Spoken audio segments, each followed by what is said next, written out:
Live from NPR News in Washington, I'm Janine Herbst. Secretary of State Antony Blinken met with Chinese leader Xi Jinping in Beijing today as both countries try to work together on contentious issues, including Taiwan and the South China Sea, along with trade. We're not focused on cutting off trade or, for that matter, containing or holding back China. It's actually in our interest for China to have a growing and strong economy. But we also want to make sure that on the economic side of the ledger, there's a level playing field for our companies and our workers. Speaking there to NPR's Morning Edition. Blinken also called out Xi on his support for Russia. Both countries also made progress on smaller fronts, including setting up the first U.S.-China meeting on artificial intelligence in the coming weeks. In southern Gaza, a baby girl born via cesarean section after her mother was killed in an Israeli strike has died. NPR's Aya Batrawi has more. The baby girl survived the airstrike that killed her mother, Sabrina al-Sakani, her father, Shukri Judah, and 3-year-old sister Melek, Arabic for angel. Doctors had scrambled to save her, rushing her to a hospital to be placed in an incubator. Dr. Mohammed Salama, who heads the neonatal department at the hospital in Rafah where the infant was being cared for, told NPR the baby girl died Thursday. A relative also confirmed it in a post online, sharing a photo of the beaming parents with their child before the airstrike, next to a photo of relatives holding the infant in a white shroud before her burial. Israeli airstrikes killed more than 30 people this past weekend in Rafah, where Israel's military says it's planning an assault. Israel says Hamas militants operate in Rafah, but has not responded to NPR requests on why this home, among others, were targeted. Aya Batrawi, NPR News, with reporting by Anas Baba in Rafah. Protests continue around the country on university campuses as students protest the war in Gaza. Some resulted in arrests, while others were peaceful. At the University of Southern California, the protests and arrests there led the school to cancel its main graduation ceremony next month. The Federal Reserve's favorite inflation gauge rose a little more than expected last month, 2.7% from a year ago. NPR's Rafael Nam reports it's another sign that inflation is proving more stubborn to beat than expected. Recent economic data seems to point to a similar dynamic. All in all, the economy seems to be doing pretty well. The labor market is also doing well, but inflation is also running higher than expected. We got another sign of that this morning. The Personal Consumption Expenditures Price Index, or PCE Price Index, stayed above the Fed's target. That means the Fed will be unlikely to cut interest rates anytime soon. And that should keep the cost of loans higher, meaning people will continue to pay more for mortgages or car payments. NPR's Rafael Nam reporting. This is NPR. Good morning. With the latest from the GBH Newsroom, I'm Henry Santoro. The Student Government Association at Emerson College is set to vote today on a resolution of no confidence calling for the resignation of the school's president, Jay Bernhardt. The move comes one day after the arrests of more than 100 pro-Palestinian protesters on the school's downtown Boston campus. Mass Live reports that the association will convene in the Bright Family Screening Room at Emerson's campus at 1 this afternoon. The incoming president of the college's Student Government Association told reporters yesterday that the no confidence vote is the only course of action after the arrests. Democratic Congressman Seth Moulton has announced that he is seeking a fifth term in office. The Eagle Tribune reports that Moulton filed the paperwork yesterday with the Secretary of State's office to run for re-election in the 6th congressional race. His campaign turned in more than 3,400 signatures from voters to qualify him for the November ballot. Moulton says his record shows that while he's been in Washington, he secured tens of millions of dollars in federal funding for his district. He's been pushing for more national security, better immigration reform, and better reproductive rights. In sports, the Red Sox back at friendly Fenway tonight for a weekend series with the Cubs, and the Celtics and Bruins are back to playoff action tomorrow night. In the forecast, sunny mid-50s today, clear upper 30s overnight, mostly sunny mid-60s tomorrow. We could see low 70s, but maybe some rain on Sunday. This is GBH News. Support for NPR comes from NPR stations. Other contributors include Sony Pictures Classics, presenting We Grown Now, a new film directed by Minhal Baig about two young Chicago boys whose friendship is challenged when an unexpected event shakes their world. Now playing only in theaters.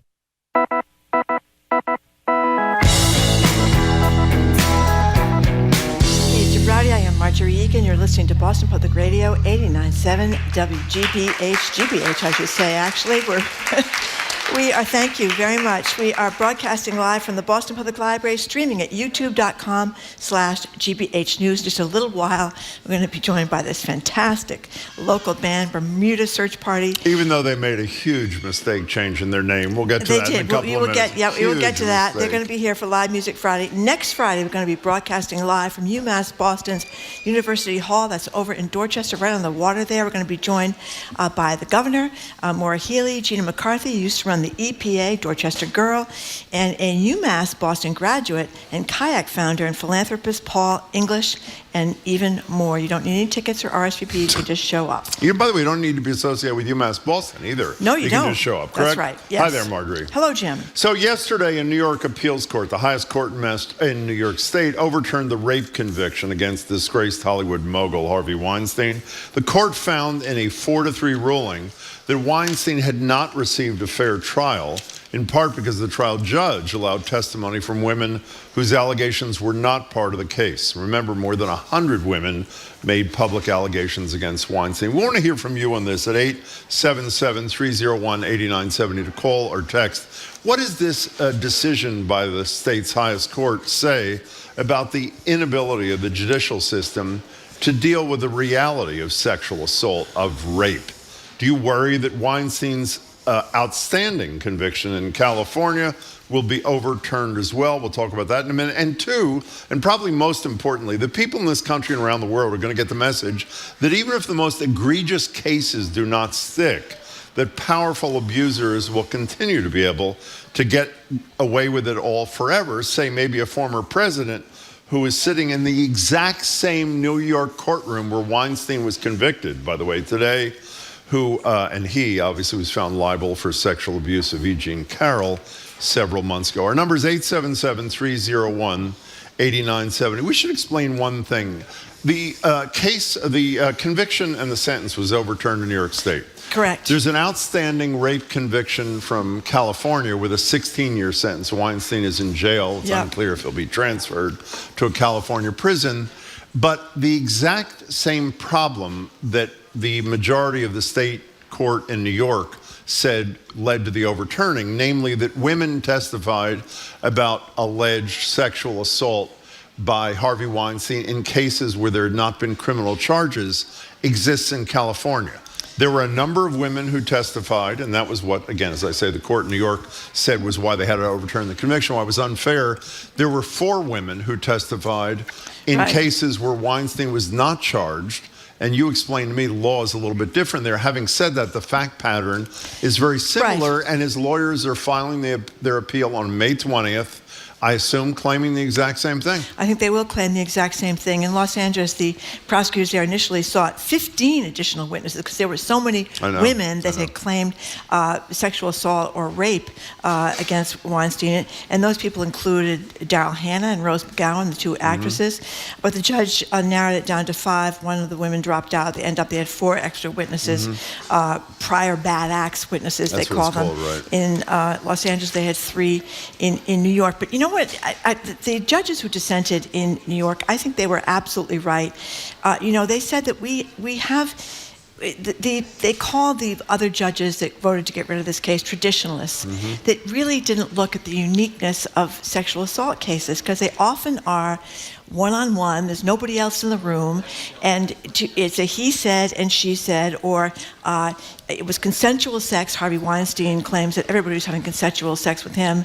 I found that extremely hard to believe. Well, so did another serial rapist, Bill Cosby, say the exact same thing. He's a free man as well. But in any case, what these judges said, the ones that dissented, that these were outdated notions of sexual violence, allowing predators to escape accountability, and that there needs to be some updating of the ground rules for sexual misconduct convictions, because even though the thing is always the idea that defendants have to be judged on the acts they're charged with, again, these are unique cases, and the person that attacks one person has usually attacked many people. Sexual harassers is not just one person, it's dozens.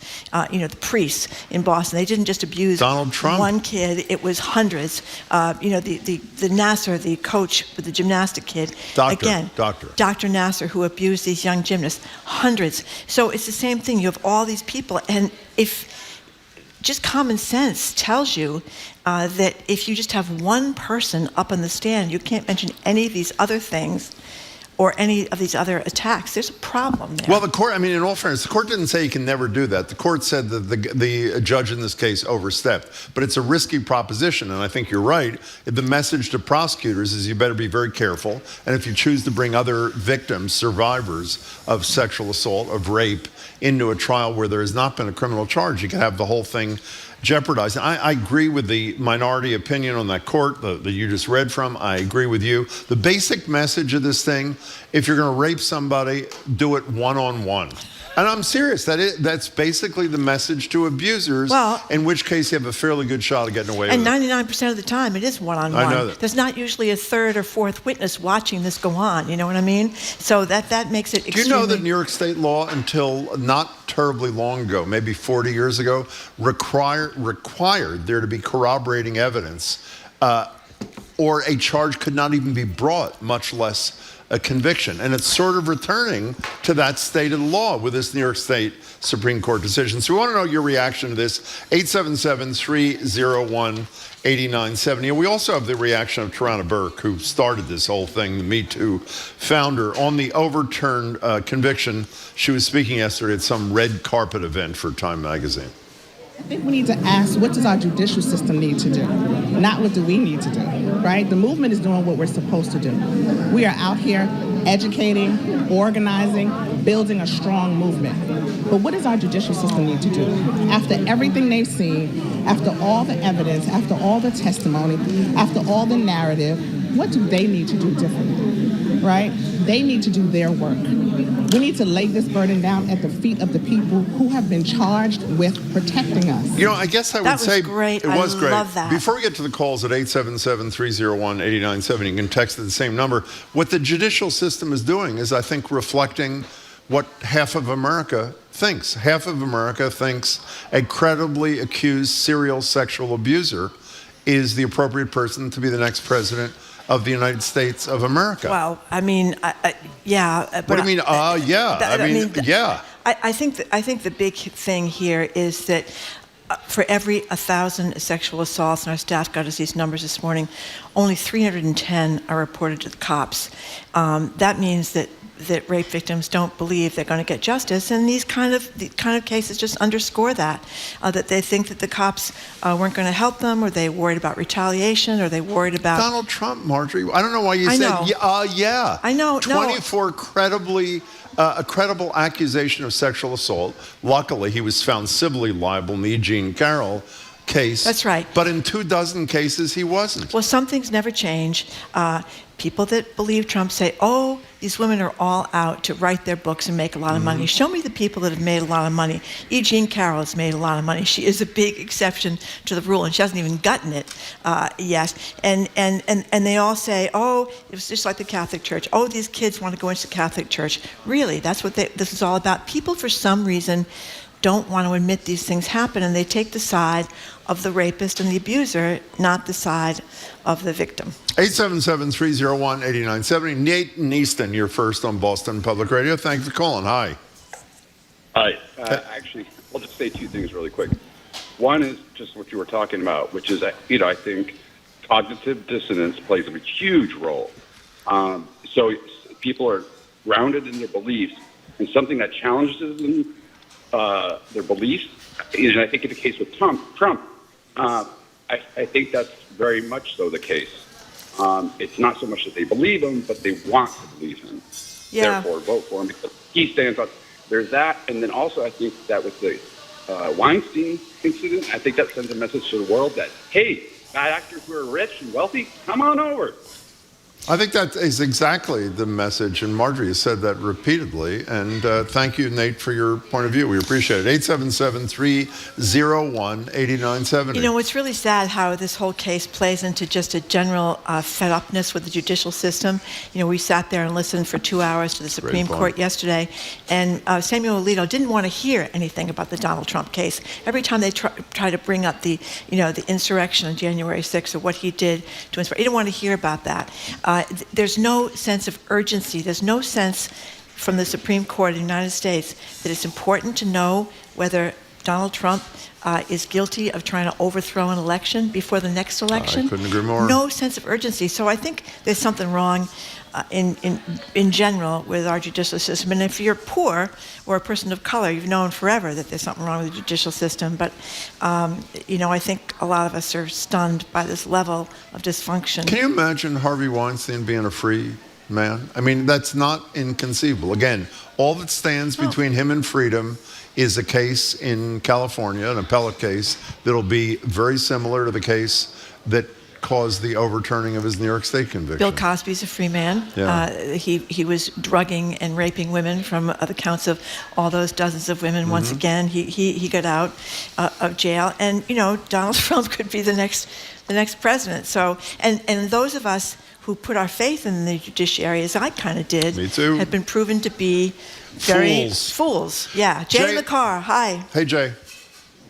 Hi, thanks for taking my call. 2 points. One, I think that Alvin Bragg said that he's going to retry the case in New York. Mm-hmm. So we'll see what happens, but I have a good feeling that he'll still be found guilty. And number two, the fact that it was a 4-3 decision is a huge different. It sends a different message to California, whereas if it was say a 6-1 or 7-0, I would be surprised if it doesn't rule against Weinstein in California. Just because it's a 4-3 in New York doesn't mean that California is going to go in that Yeah, direction. Jay, I think that's wishful thinking. I don't know if you remember, but George W. Bush served 8 years as president because of a 1-vote margin in the Supreme Court. Also, the decision was for Harvey Weinstein. It may have been close, and maybe that's a read that you choose to, hang on. But nevertheless, a majority of that court decided he didn't get a fair trial. And as a result, he's one appellate court decision away from being a free man. I hope you're right. I hope I'm wrong, but I wouldn't hold my breath. Jay, thank you for the call. 877-301-8970. Carrie from Carlisle says the overturning of Weinstein's conviction is just another instance that proves to women that the judicial system does not care about sexual violence. Lizanne from Mattapoisett, I'm disgusted. I'm disappointed that the judge and prosecution allowed this to happen. And then the next texter says, come on, why is this a surprise? Just look at the Supreme Court. The highest court in the land refuses to do the right thing. Clarence Thomas should not be serving. And of course, that's because his wife was involved in the urging on the insurrection. And again, I just don't know what's happened at the Supreme Court that John Roberts allows this to happen without at least using his bully pulpit to complain about it. But she says, and I think more and more people are thinking of this, so it's just really depressing for the democracy. Our judicial system is jacked, and it's disgusting. Our number is 877-301-8970 to call or text. You know what I was thinking about also is you mentioned to me, which I was not aware of this morning, that a California statute addresses to some degree, which is one reason for a modest amount of hope that his conviction in California, for which he's serving, I think, 16 years, will not be overturned, speaks to having these pattern of conduct witnesses. If sort of like we criticize the Massachusetts legislature, for people in the New York State legislature who care about this issue, which theoretically should be a lot of them, why are they not in session today debating what kind of law change should exist so that the Supreme Court doesn't have the discretion to dismiss these kinds of cases? Establish rules for when it's fair to have people testifying about a pattern of conduct and when it's unfair. As opposed to just letting a 4-3 majority decide on its own. And I have no information that they're doing a damn thing. How about Kathy Hochul, who's the governor? I don't know if she's had a word to say about this. But I don't even know what the state of the law is in Massachusetts, by the way.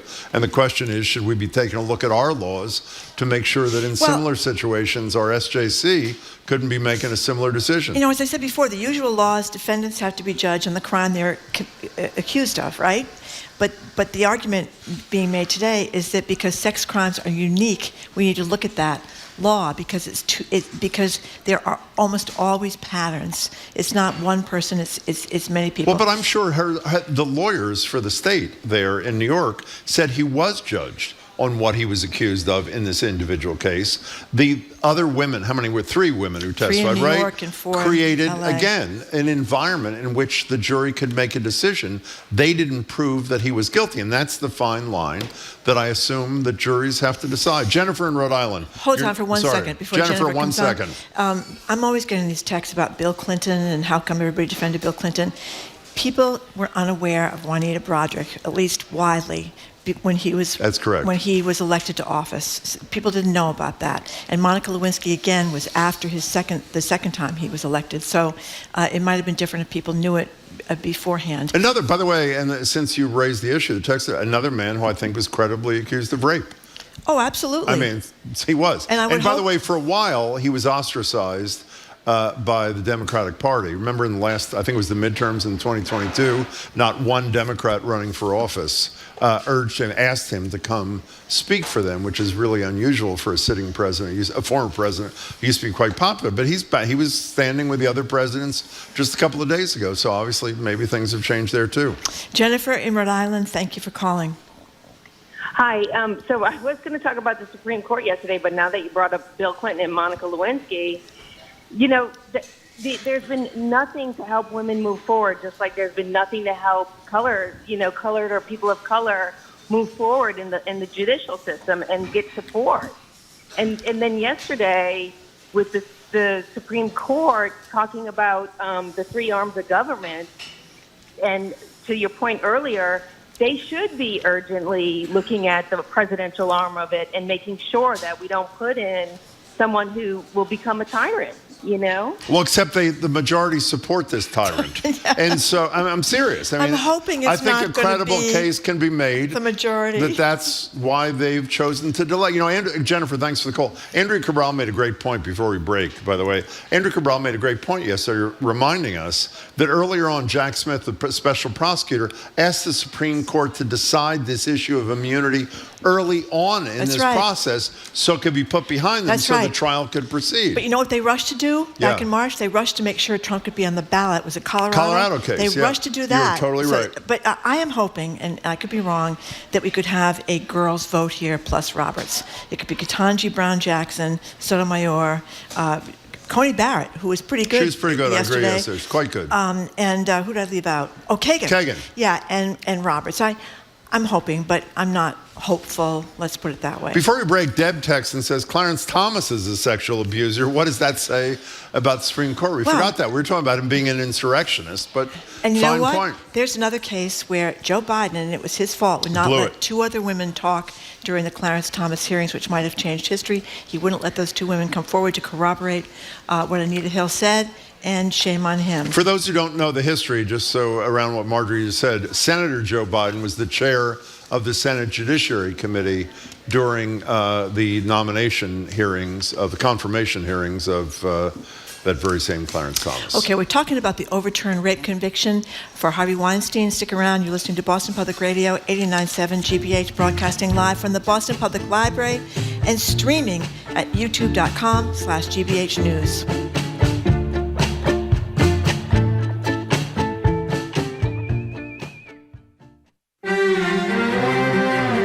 Next time on The World, we hear from women who married ISIS fighters.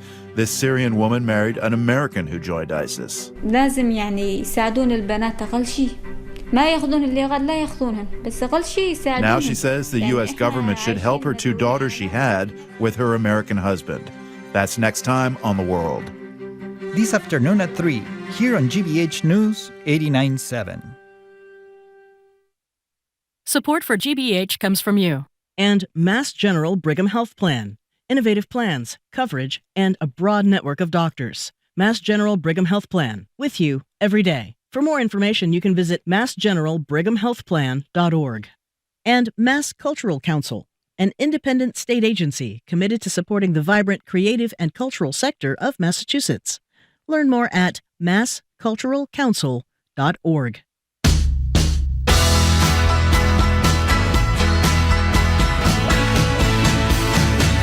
Welcome back to Boston Public Radio. Marjorie Egan and Jim Browdy. We're live at the Boston Public Library, streaming at youtube.com/GBH News. We will be back at the library Tuesday and Wednesday of next week. Friday, we will not be. We're broadcasting live from UMass Boston at University Hall, and we urge you to join us. The governor will be with us for an hour of Ask the Governor at UMass. Former EPA Administrator Gina McCarthy, as Marjorie said, from Dorchester, will join us, as will the new chancellor, a whole bunch of people there. If you're just joining us now, we're talking about New York, the highest court in New York State, overturning the 2020 rape conviction of Harvey Weinstein. There is an appeal pending in California in Weinstein's other conviction, and should that be overturned, he would be a free man. And we're stepping back also and talking about what this decision and a whole bunch of other ones on similar issues say about the judiciary's ability or willingness or interest in dealing with issues of sexual abuse or rape in 2024.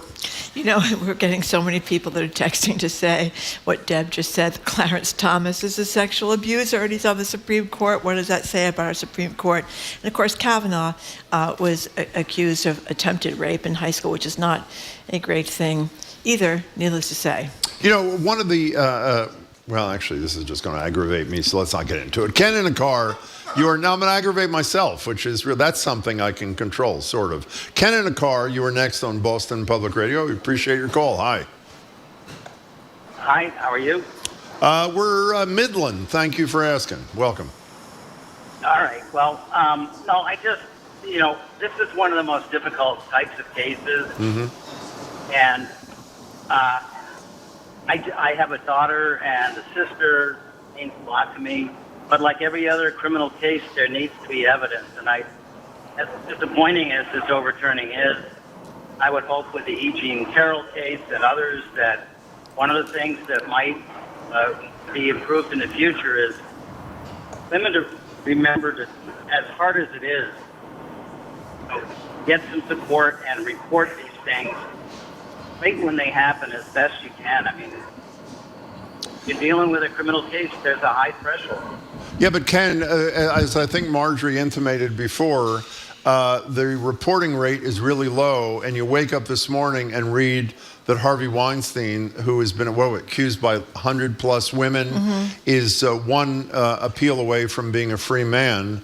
It's not very encouraging in terms of what kind of reception you're going to get from the courts, is it?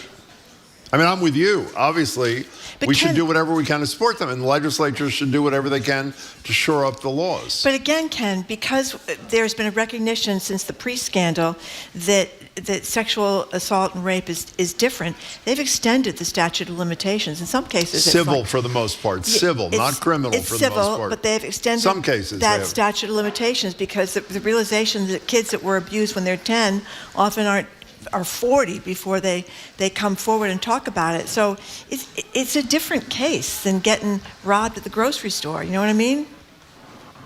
Right. That's a good thing too. But I mean, even you have to be able to present evidence. And I think where these past bad acts come in, they're important. And with Weinstein, it was so egregious a situation.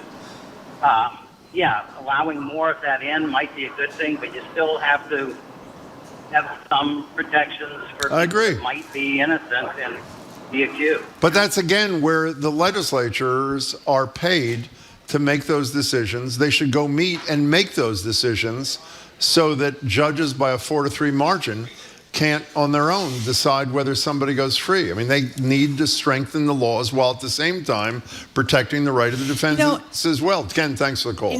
There's been a change in law enforcement in a lot of cases involving and men can be assaulted too and all that kind of stuff. But remember in domestic violence cases, before the women's movement came along, you called the cops came to your house, and you were sitting there with bruises all over your body and bleeding, and the cops would say, "Do you want to press charges?" And you said, "No," because you were afraid to press charges.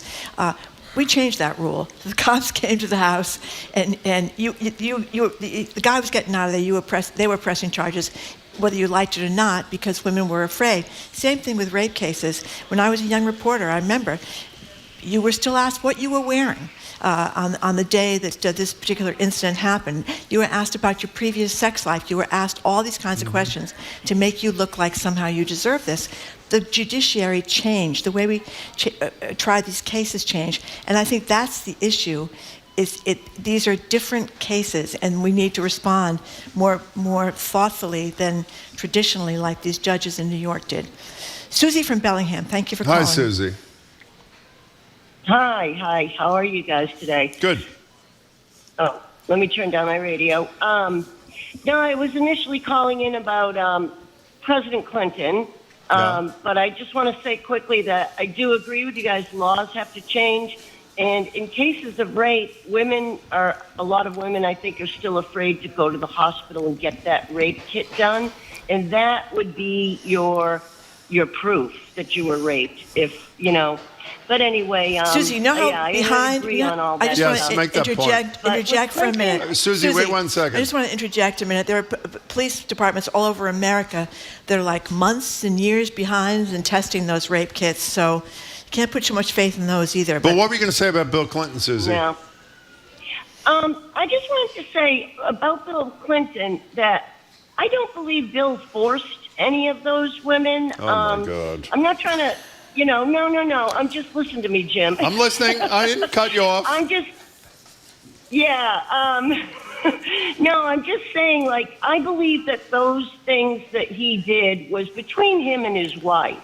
I mean, he should not have had Susie, an let's just affair deal with in Monica office. Lewinsky. Excuse me, for just a second. Juanita Broderick is the woman who raped. But let's just start with the highest profile one. Then you can do Juanita Broderick. Violently. He was the most powerful man in the world, and she was an intern. Don't you think the power differential in and of itself makes the concept of consent preposterous? In her eyes. Yeah, you could see it when she looked at him. She was in love with him. Oh, my God. And he took advantage of it, yes. Oh, he did? No, okay, no, fine. I'm not trying to... Susie, I'm just saying, Susie, the other women, Paula Jones was grossed out by what he wanted her to do. She was not interested. Juanita Broderick said she tore her clothes, bit her lip, all these violent, that he raped her. Kathleen Willey, the other woman, said he groped her without. Really, right? Yeah, so you got to look into this a little bit more than you have. I'm sorry. That's okay. No, you don't have to be sorry. Know that. You don't have to be sorry. Susie, thank you for your call. We appreciate it. 877-301-8970. By the way, a lot of women in women's organizations disgraced themselves during Bill Clinton thing. They did. Standing by their man and their president, and really problematic. Yeah, to say the least. it was very problematic because you can't talk about a power imbalance with Clarence Thomas as women's groups did, and not talk about the power imbalance with Bill Clinton and claim it was consensual, as much to their shame. So many of them did. We have time for one more quick one. Conrad in Rhode Island, welcome. Quickly, please. Hi. Yeah. So one of the concerns I have about stigmatizing this sexual abuse, besides the statute of limitations issue, which I think is a terrible thing, but we should adhere to it. But the fact is, if you listen to these women who have been sexually abused and finally come out, they've been living with the horror of what is in their minds. And one of the reasons they have such a terrible memory is because we stigmatize it so much in order to reduce it. And there is a downside to stigmatizing it, which is that we have these poor people, mostly women, who are sexually abused and they live with it instead of addressing it. And the reason they can't address it is because we make it such a horrible thing. I'm not saying I have an answer to that, but I think someone should think about that somehow in addressing the way we address this problem. Conrad, we really appreciate your point of view. Yeah. Thank you for expressing it, and thank you for making your call. Thank you very much. Okay, we are moving on because... Before we move on, just for a second, you and I wanted to take 1 minute during the show, and now maybe it's time to express our solidarity with our colleagues at WBUR, who we heard 7 of them are being laid off. yesterday. The Globe published the letter that was sent to the staff by Margaret Lowe, who runs that. And I have a question for you, Marjorie. Yes, Jim. If you were laid off, which we hope you would never be, I hope not. would you be comforted by the fact that even though you lost your job, your employer was going to spend less money on coffee starting immediately? In her letter, I don't even know what to make of it. In this letter, which showed great concern for the hardship that was falling on people who lost their jobs, she mentions, but the good news is we're no longer buying Pete's coffee. This is true. We're buying Fazenda. Okay. So we will say, would that be comforting to you? I think I would bring my own coffee and maybe bring coffee from my colleagues if I thought it would save our jobs. I didn't think that was a good point. In any case, we do express our solidarity and wish new jobs soon to our colleagues at WBUR. They're our competition, but they're a great station. They do a great job, and I'm very sorry that that's happening at WBUR. Okay, after a quick break, it is time for Live Music Friday. This week, ahead of the Town and the City Festival in Lowell, we're going to hear from the indie pop rockers Bermuda Search Party, plus festival founder Chris Porter. They are next. You're listening to Boston Public Radio 89.7 GBH. We are broadcasting live from the Boston Public Library and streaming at gbhnews.com. No, I goofed that up.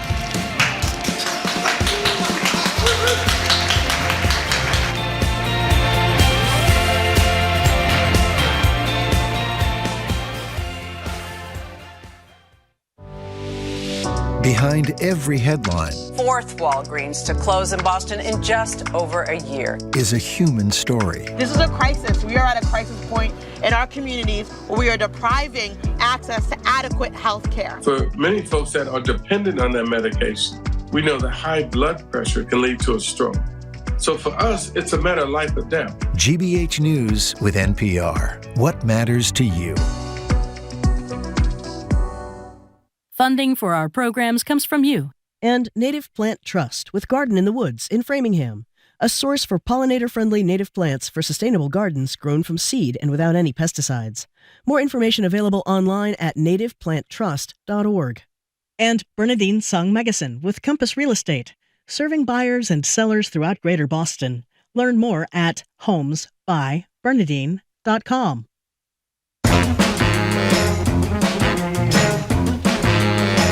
Welcome back to Boston Public Radio. Jim Browdy and Marjorie. Again, we're live at the Boston Public Library, and I think Marjorie said we were streaming on somebody's aluminum hat or something. I goofed that up. What did up. you say? We are streaming. Where are we streaming? Get this right. Yeah. At youtube.com. No, streaming at youtube.com/GBH News. By the way, we've only been streaming there for about 35 years. There's no reason you should know. I got myself worked up about statute of limitations, Jim, and I kind of goofed it up. Okay, so in any case, next Friday will be UMass Boston. We'll be streaming there too, on something. We don't know what it is. youtube.com/GBH. Today and tomorrow, the city of Lowell is opening its music venues, cafes, churches, and taverns for the 5th annual The Town and the City Festival. I wonder where they got that name from. Picture the sprawling, we'll tell you in a minute, venue hopping of South by Southwest in Texas, transported north 2,000 miles to Lowell, the birthplace of the incredible Jack Kerouac. One of the bands playing today is the local indie pop rock band Bermuda Search Party, even though you may know them by the name they used from 2018 up until last year, the erotically charged Q-tip bandits. We'll explain that in a minute. Do you understand what we're talking about? We'll tell you soon. In any case, we'll also speak with Chris Porter. He's the founder of the festival. For information and to book tickets, you go to the website, which is thetownandthecityfestival.com. But first, we're going to start with some music. Here is Bermuda Search Party with their hit, Willow.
Bermuda Search Party playing Willow.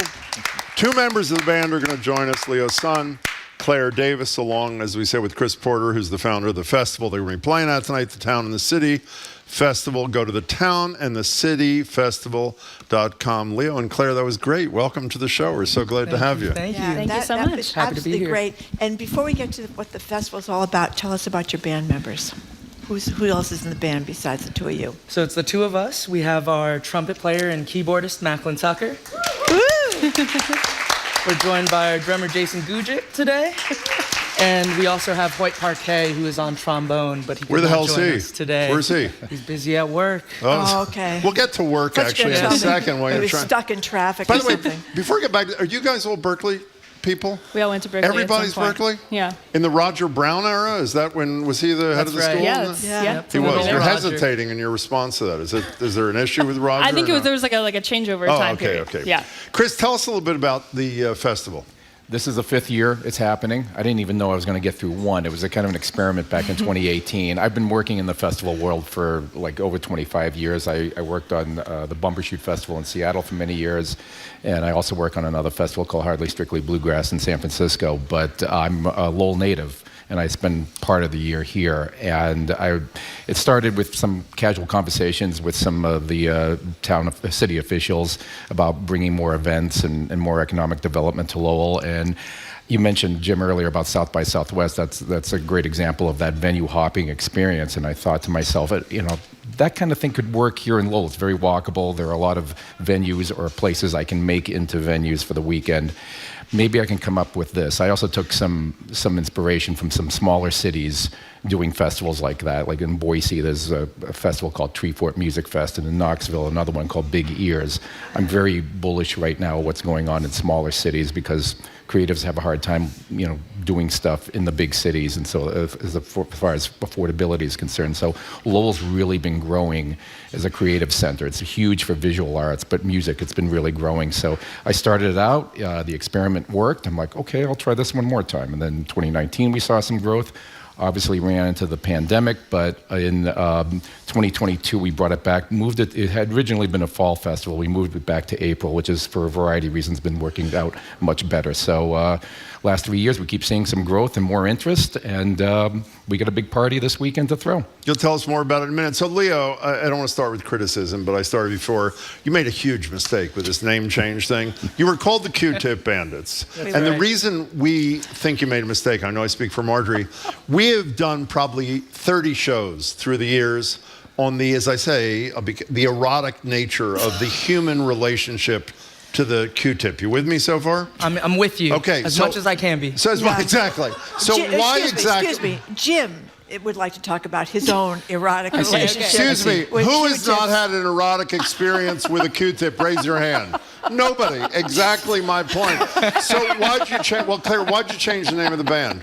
Well, we started working on our next record, and with that record, we got the attention of a label that we started working with, and in addition to that and talking to a lawyer, kind of a combination of a few different sources, they all advised us that before we put out this next record, we should consider to avoid any possible lawsuits. A lawsuit would raise your name to the top of the Drudge Report. It would raise our name, but our band fund? Yes, that's right. But I want to know, either one of you, Leo or Claire, how did you come up with the Q-Tip Bandits first? Was it some sort of experiences you'd all enjoy with Q-tips, or what was this about? Okay, I have my layperson's experience with Q-tips, and that did not play into the name, but as any band name, I think we just got together, threw a bunch of names out there. The Q-Tip Bandits was one of the names that was on the table. We played our first show about 6 years ago now, and every band needs a name, and I was standing up there in front of people, and I was like, I gotta choose something, and Q-Tip Bandits is what I landed on. Okay. Claire, you mentioned the new album. First single's coming out May 24th, is that right? Correct. What's the name of the new album? The album is called Fools on Parade, and the single that's coming out is called Asking for a Friend. Great. What else? Go ahead. Tell us more. It's just not bands. I mean, you've got a lot of stuff going on. Right. And from my reading, it's in a pretty small, walkable area, as you said. So what else is going on besides the music? Right. Music is most of the programming, but we have a lot of, you said Kerouac, obviously. I'm going to have some literary programming there. We have this wonderful literary music kind of hybrid event called Earful that's going to be part of that. We also have another event called Restored Faith, where it's going to be a lot of storytelling and poetry on that topic. We also have comedy. First time we've ever brought comedy in. We've got a venue there called Cobblestones, and Mike McDonald, local comic, is going to be headlining a series of comics on Saturday night. So you're right. While it does lean obviously heavily toward music, I try to have some other arts disciplines there. We also try to underline or encourage people to come in early, especially on a Saturday, and go check out a lot of the galleries, because there are a lot of galleries all in close walking distance of the venue, so we try to highlight that as well. By the way, speaking of Kerouac, didn't I read somewhere, don't you have a contemporary of his who's got to be like 100 performing at this thing? I'm glad you brought up. Yes, one of Jack's last surviving buddies, David Amram, is going to be performing on Saturday evening. He's even going to, the mayor or some of the officials are supposed to give him a proclamation from the city of Lowell for this. So local legend Willie Alexander is going to open up, and he's obviously a big Kerouac fan. And then David Amram, fantastic jazz artist, legend. And how old is he? I think it's 93, That's something like that. That is fast. He's up there, and he travels all over the place. You'd never believe it. He's got so much energy. Wonderful man. We're really psyched to have him. Should run for president. So, Leo, do you guys, I mean, you're mentioning the trombone player's got to be at work or something. I assume you guys have to work. I mean, do you make enough money for this to be this whole thing, or no? Not yet. So what do you all do? What does everybody do? So we all freelance as musicians and as well as acting, and some of us are trying to break into some voice acting, do some side gigs. I work as a PCA part-time, so I go to some elderly folks' homes to help out. That's and actually great. Move furniture Personal around. care then, kind of thing, yeah. So how frustrating is it? I mean, you guys are really good. I know you know that without me telling you. You're really talented. How frustrating is it to be this good? And I'm serious. And know that you got to do something else to support your plan. I appreciate the compliment. Well, you are. I think You're really good. It's frustrating to, I think more accurately, put a lot of our energy and our care and our time and dedicate it to a craft, and to really try to build that into a career and kind of rally the community around us. You know, how can we play to the community is kind of a big question, and that becomes the frustration of we have to care about what we do and believe in ourselves before anybody else can believe in us. Well, you know, I was thinking, Claire, something Chris said before, that it's really difficult now to live in big cities as musicians because everything is so expensive. Obviously, Boston is like ridiculous now. Definitely. So it does seem that it's going to have to be a lot of moving to, I mean, Lowell's not that cheap anymore either, but it's cheaper than Boston. I mean, you're or cities have to, WU's doing to a degree, supportive housing. Yeah. I mean, housing support for people who can't afford to live in the city. I mean, do you guys, and you're from Berkeley, are you all still Boston? You're living in Boston still? Yeah, we're all Boston-based.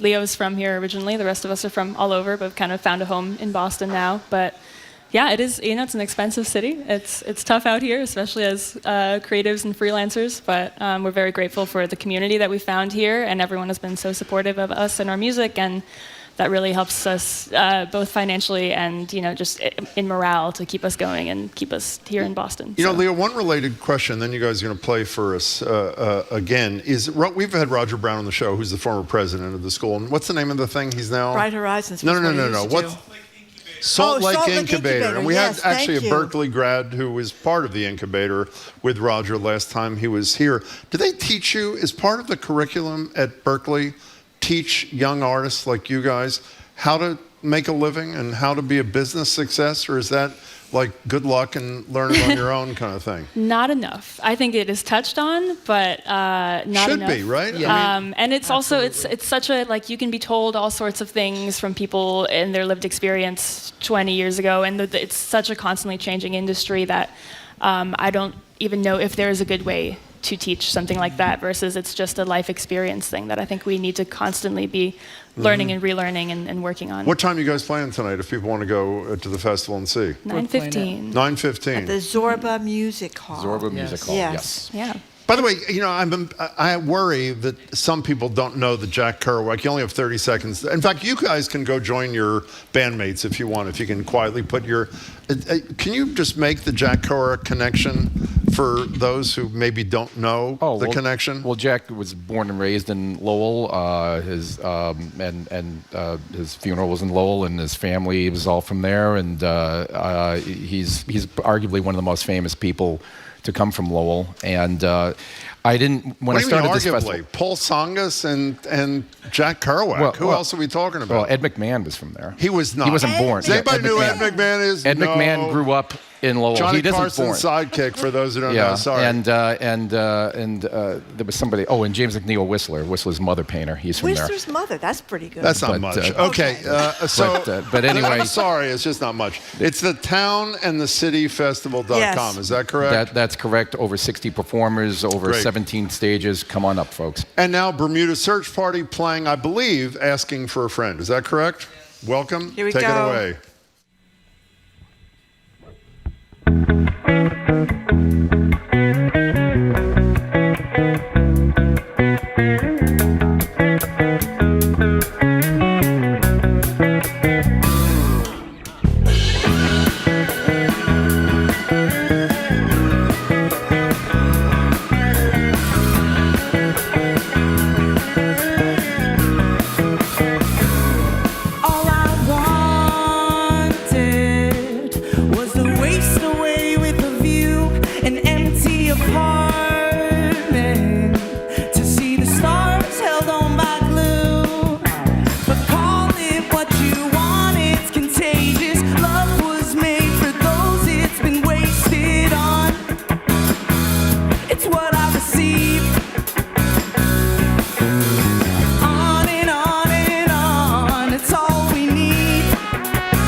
Flowers at a funeral, holding our breath. Can we dance into the silence and never forget we were golden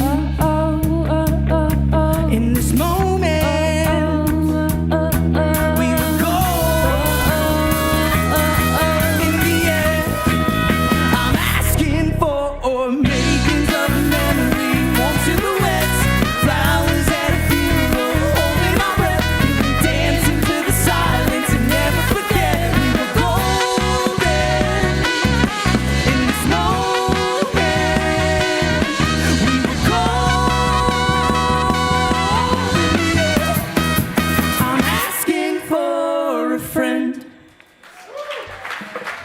That was great. We have been listening to Bermuda's Search Party. They are playing tonight as part of Lowell's in Town and City Festival. The show is 9:15 Zorba Music Hall. For more information, get tickets all day today and tomorrow. Go to thetownandthecityfestival.com. Afternoon news, our media maven Sue O'Connell, the Karen Reed trial and protests at Emerson, etc.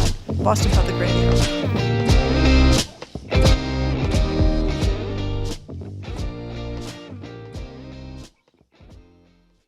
It's not over yet.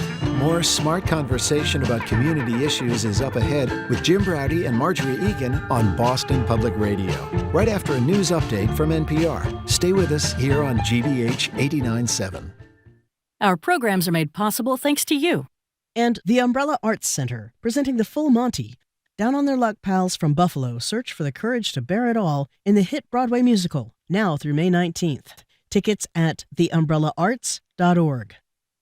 In a new one-hour special, actor John Lithgow goes back to school to celebrate the power of arts education. Don't miss the premiere of Art Happens Here with John Lithgow, tonight at 10 on GBH2. We're the Girl Scouts from Eastern Massachusetts. And you're listening to 89.7 WGBH HD1 Boston. Online at gbhnews.org. GBH News with NPR. What matters to you? I'm Jim Braude, ahead on Boston Public Radio. Appeared to be willing to allow the encampment to remain in place as long as there is no violence. Marie Salem is one of the protesters and says she supports the Palestinian people. We are really focused on our demands. First, divestment from corporations that do business with Israel. Meanwhile, at the University of Southern California, the main graduation ceremony there has been canceled. The decision came one day after 93 protesters were arrested and its tent encampment was taken down. For NPR News, I'm Steve Futterman in Los Angeles. U.S. troops have begun pier construction to facilitate the delivery of food aid into Gaza. Pentagon spokesman Major General Pat Ryder says at the same time there was a mortar attack in the general vicinity of the pier yesterday. We're aware of reports that a small number of mortars landed in the vicinity of the marshalling yard area for humanitarian assistance that will eventually be the delivery site that this pier will support. Humanitarian assistance is expected to arrive by sea there as soon as next month. The U.S. military is set to help execute the mission for several months without setting foot within the Gaza Strip, where hunger and starvation are widespread. Aid groups have expressed concern about working within Gaza after attacks. This is NPR News. Good afternoon. With the latest from the GBH Newsroom, I'm Henry Santoro.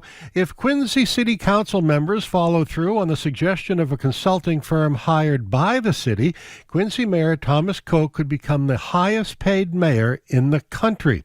The Patriot Ledger reports that Koch's salary could go from $159,000 a year all the way up to $370,000, more than the mayors of San Francisco, New York, Los Angeles, and Boston.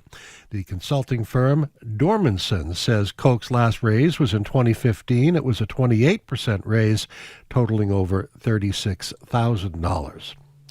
Well, it is official. With the third pick in the NFL draft last night, the Patriots selected quarterback Drake May from the University of North Carolina. GBH's Esteban Bustillos has more on what to expect from the new addition. May was a standout during his time with the Tar Heels, throwing for 3,608 yards and 24 touchdowns in his last season with North Carolina. Now, he'll be coming to a Patriots squad in desperate need of help on offense after New England had one of the NFL's poorest showings on that side of the ball last season.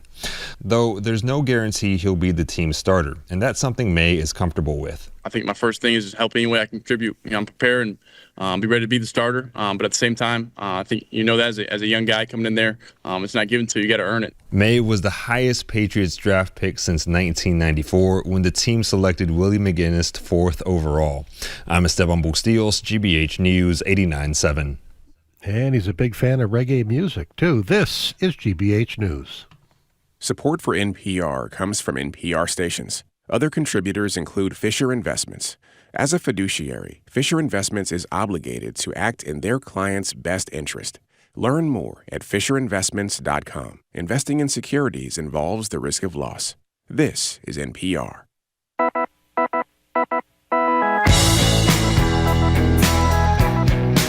Mr. Browdy, I am Marjorie Egan. Welcome to hour number 2 of Boston Public Radio, 89.7 GBH. We are broadcasting live from the Boston Public Library. And we are streaming, Jim, at youtube.com/GBH News. I goofed that up last hour. I'm trying to rectify. Slightly. youtube.com/GBH News. Next Friday, we're going to be live from UMass Boston's Dorchester campus at University Hall over there. We're going to be joined by Maura Healey for an hour of Ask the Governor, taking our questions and your questions.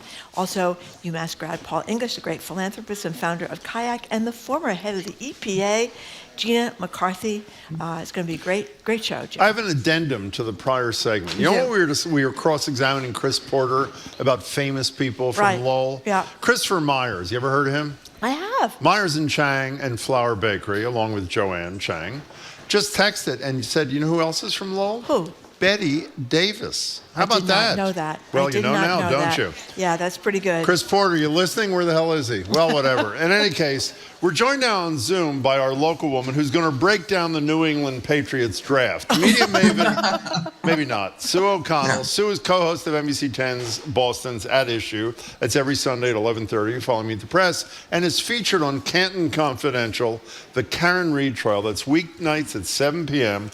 on NBC 10 and NECN. Sue O'Connell, good to see you.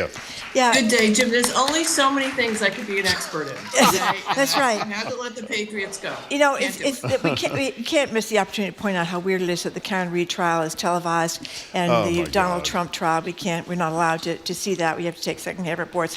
But in any case, for people that don't know about this trial, the interest in which has exploded, has become like this cause célèbre, dividing Canton and stuff. Give us the brief explanation of what the Karen Reed trial is all about. Yeah, I don't imagine there's somebody who doesn't know about it, but Karen Reed has been accused of manslaughter, vehicular manslaughter, DUI, for allegedly killing her boyfriend, John O'Keefe, during an incredible snowstorm a few years ago. What I love about this story, and I just also want to point out that I am deeply aware, and anytime we're talking about some of these true crime things, there are actual human beings involved here. John O'Keefe did tragically die. Karen Reed, regardless of what you think about her being innocent or guilty or somewhere in between, is on trial for this. So there's a great loss here. And, you know, I lived in Canton for 10 years. I'm still in touch with a lot of people there. There's been a lot of divisiveness around this trial that has a couple of people I know have moved out of Canton because they were empty nesters, but it's just been a lot. So I want to just acknowledge. What do you mean with people divided over this and fighting about this? Yeah, I mean, there are accusations that the Canton police investigation was not good. There are accusations because John O'Keefe was a police officer and the house that he was found at was owned by a Boston police officer. So there are allegations that there have been cover-ups in this. There are allegations that, on one hand, the charges that Karen Reed backed into him or killed him, John O'Keefe, and he was outside the house and died and was found the next morning dead, and it's unclear what he died from. And there are allegations on the other side that there's a third party that was involved in this, that perhaps John O'Keefe was bitten by a dog or he was beaten up by the people inside the house. So there's been a lot of turmoil around this, and people have really galvanized many people on one side or the other around this, which is really making the process of the trial and getting a fair trial, I think, a little bit more difficult.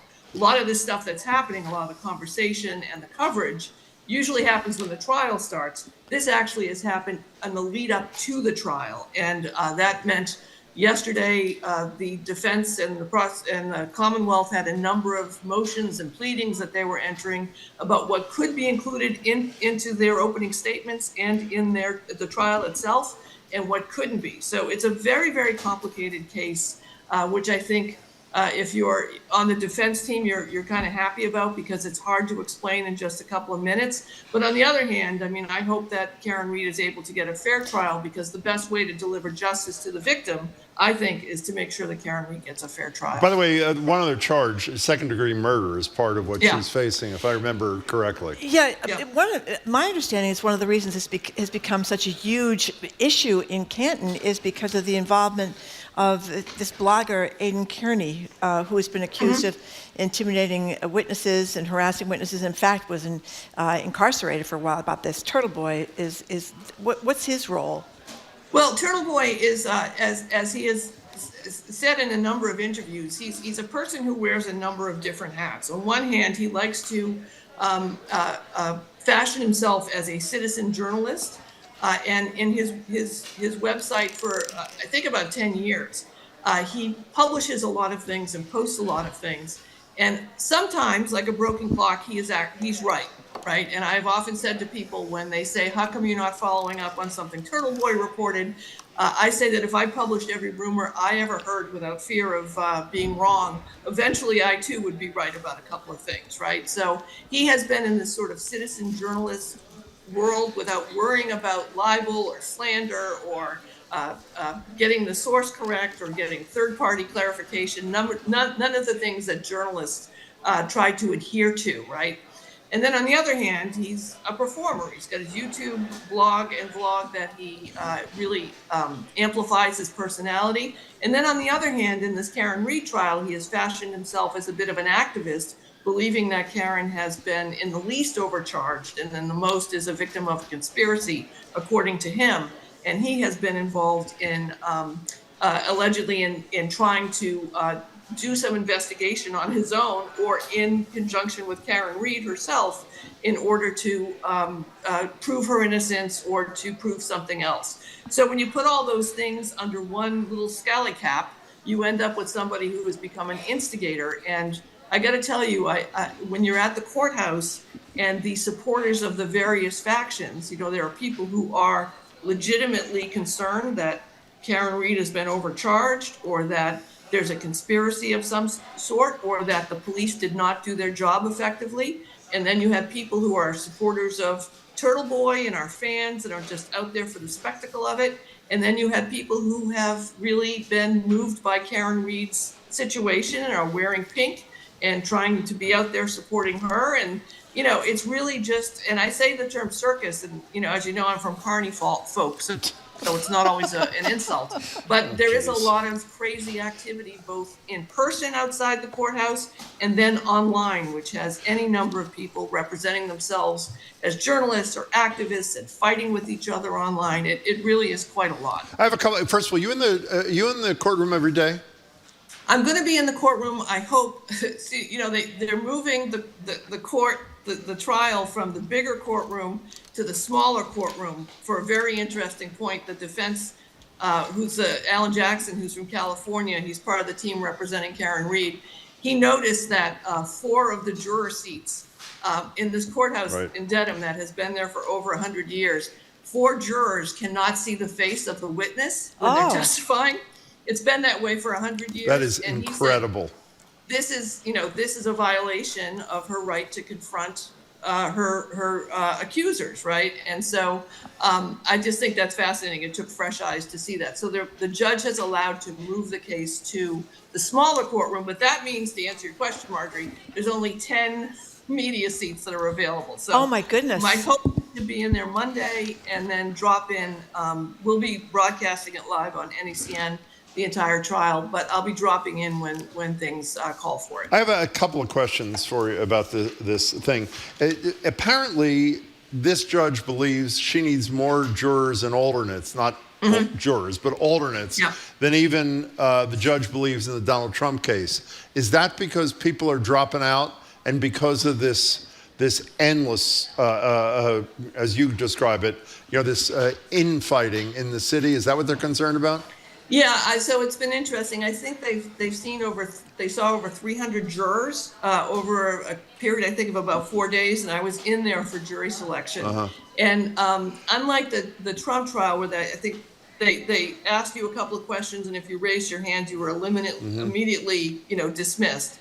In this trial, they are speaking and spoke individually to every single potential juror in a sidebar interview. Wow. So if you raised your hand and said, I have a bias, or I think I know who did it, or I can't be fair in this, or I've read or heard about the case, which the vast majority of potential jurors have, you still had to come up and do the sidebar interview with the defense, the prosecution, and the judge. And originally, the judge said she wanted 16 jurors, and then decided the potential for the jurors should be 20, because many jurors who were seated were saying they had hardships and were trying to get out of it for obvious reasons, both real and I just don't want to be involved in this. So over a period of days, one day we needed 1 juror, then 5 dropped out, so then we needed 6. And in the end, she has 19 potential jurors. 16 of them will be sworn in. 4 of them will be alternates. So it is indeed more problematic to get a number of jurors who can serve here on the Karen Reed trial than on the Donald Trump trial. I have one more question. And I know you're a crack criminal defense attorney in your spare time. Yes. I don't understand. Watch Law and Order. A central part of this case I don't understand at all, which is her primary defense is not only that she didn't do it, but that the people inside the house did it. And my understanding is what the judge's ruling so far is, and this is what I'm hoping you can explain. The so-called third-party defense, meaning a third party is responsible for the murder, not me, says Karen Reed and her lawyers. The lawyers for Reed cannot raise this in their opening statement to the jury, in which a lawyer basically outlines the evidence that he or she, tries to destroy the prosecutor's case and provides the defense for his or her client. They can't do it in the opening statement, but they can offer, in certain circumstances, whatever that means, evidence on the third-party defense. I don't get it at all. Do you? So the evidence, it's tough to get into the mind of what the judge is saying, but I understand that the evidence that I believe the defense is going to present, and I understand people, John O'Keefe was a real person who is dead, so I want to be careful about talking about him. But to the point, there were allegedly dog bites on his body. There in the autopsy photos, it's found that it was, the judge also ruled that the cause of death can't be introduced. That was on the death certificate, and that inconclusive is what they have to say. So I believe that they think he died from blunt force trauma, but they're not exactly sure. So I think what Judge Cannoni is opening the door for is that if you can prove that perhaps he was attacked inside the house, and that would be by showing evidence that the dog bites that they think he has were fresh. I know there's a veterinary doctor who's on the witness list. If someone can show that his injuries do not correspond with being hit by a car, and there's other evidence regarding his phone and whether he went up steps and traveled, and his watch, all those sort of things. So I think what she's doing is trying not to plant a conclusion in the jury's mind. Again, they've all read about it pretty much, so it's not as if she's... But if I can interrupt you, my concern about this in terms of fairness to the defendant, and I don't have the horse in this race, because obviously who knows, is if I'm on a jury and I sat through an opening statement in which this third-party defense was not presented, and then all of a sudden pieces of it are presented at trial, I would be saying to myself, well, wait a second. If this is a real defense, why didn't we hear about it from the defense attorney? Did they just cook this up? You know what I mean? In the middle of the trial? Yeah. Well, I don't know, Jim, and maybe you do. I don't either. I'm just wondering, though, at the end, can he make a closing statement saying, here's the evidence? Well, yeah, if the evidence gets in, yeah, he definitely can. Yeah, so they can enter the evidence, and then if the evidence is enough there, will he be allowed to do a closing statement? Well, if it's admitted, you're right. Yeah, they can. There's enough reasonable doubt here after I introduce these pieces of evidence for you to think that maybe she didn't do it. We don't know what happened. Just one last thing I want to mention about this. This police officer, John O'Keefe, who died in the snowbank. He was taking care of very young children because his niece and nephew, I believe, because their parents, these children's parents, had both died. So they lost both their parents. Now they've lost him. And apparently, before the romance went on the rocks, Karen Reed was very involved with those children too. So you think of what those children are going through. They lost their parents. Now they lost their primary caregiver and the woman that was involved with him. So I can't even imagine these poor kids. Just awful. Yeah, that's the tragedy. I mean, every time we talk about this, and every time, I interact with someone outside the courthouse who's, happy to see their people who they've known online in person, and it's very celebratory. I just want to remind people, lives have been lost, and are basically, there's trauma being inflicted on these families, and that should be the first thing that we think about. So, go ahead, Marjorie. I'm sorry. Okay, are we moving on? Yeah, let's talk about the protest. Yeah. Where'd you go to school again? Where'd you go to college? I went to Emerson. Perfect. I just wanted to confirm that. Yeah, go ahead.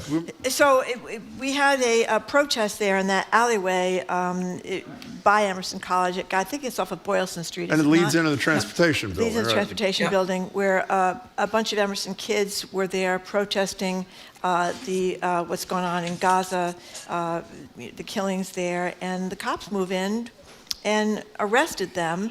And they were in riot gear. There were, I think, 100 people arrested. The reports are it was a chaotic scene, claims that the cops were too rough. What do you make of this? So there's a couple of issues here, Marjorie, especially around this Emerson situation, compared and contrasted to the Northeastern situation, MIT and Harvard and other places. Number one, Emerson doesn't have a distinct campus, right? In the same way that these other places do. It's a city college on city streets, right? So if you wanted to have a protest of any kind, it's a little difficult to have it in the quad because there is no quad, and they never had a campus like this. So I went to the old Emerson that was on Beacon Street, not this new fancy Emerson. And the alleyway that they were in is a public alleyway, and it leads to the transportation building off of Boylston Street. And even though it's adjacent to one of the Emerson buildings, Emerson's rule with the city is that it's public access. Anyone can use it to get to the transportation building. And I also want to note that we keep, referring to it as Emerson kids and Emerson students, but we really don't know how many of the people involved in the protest were Emerson students and how many were members of just wanted to come to support and protest in the same like-minded way. So when we start seeing who got arrested, we'll know how many Emerson kids were actually there. But it's a public space, a public street for the most part, and it was blocking a state building, right? Well, but can I interrupt you? I misspoke. 13 were arrested. No, that's wrong. 13 were arrested at the installation of the president. I want to get to that in a second. By the way, I saw a video of this. I don't think there were tents on both sides of the walkway. I don't think anybody was precluded from walking down it. Technically, you can't camp as they did, but cops can show discretion. And this new president, who we haven't met, whose name is Jay Bernhardt, is that his name? Yeah. I'd like to, first of all, we haven't heard from the chief of police or the police commissioner, which I think is troubling. We have not heard from the Suffolk County DA, which is troubling.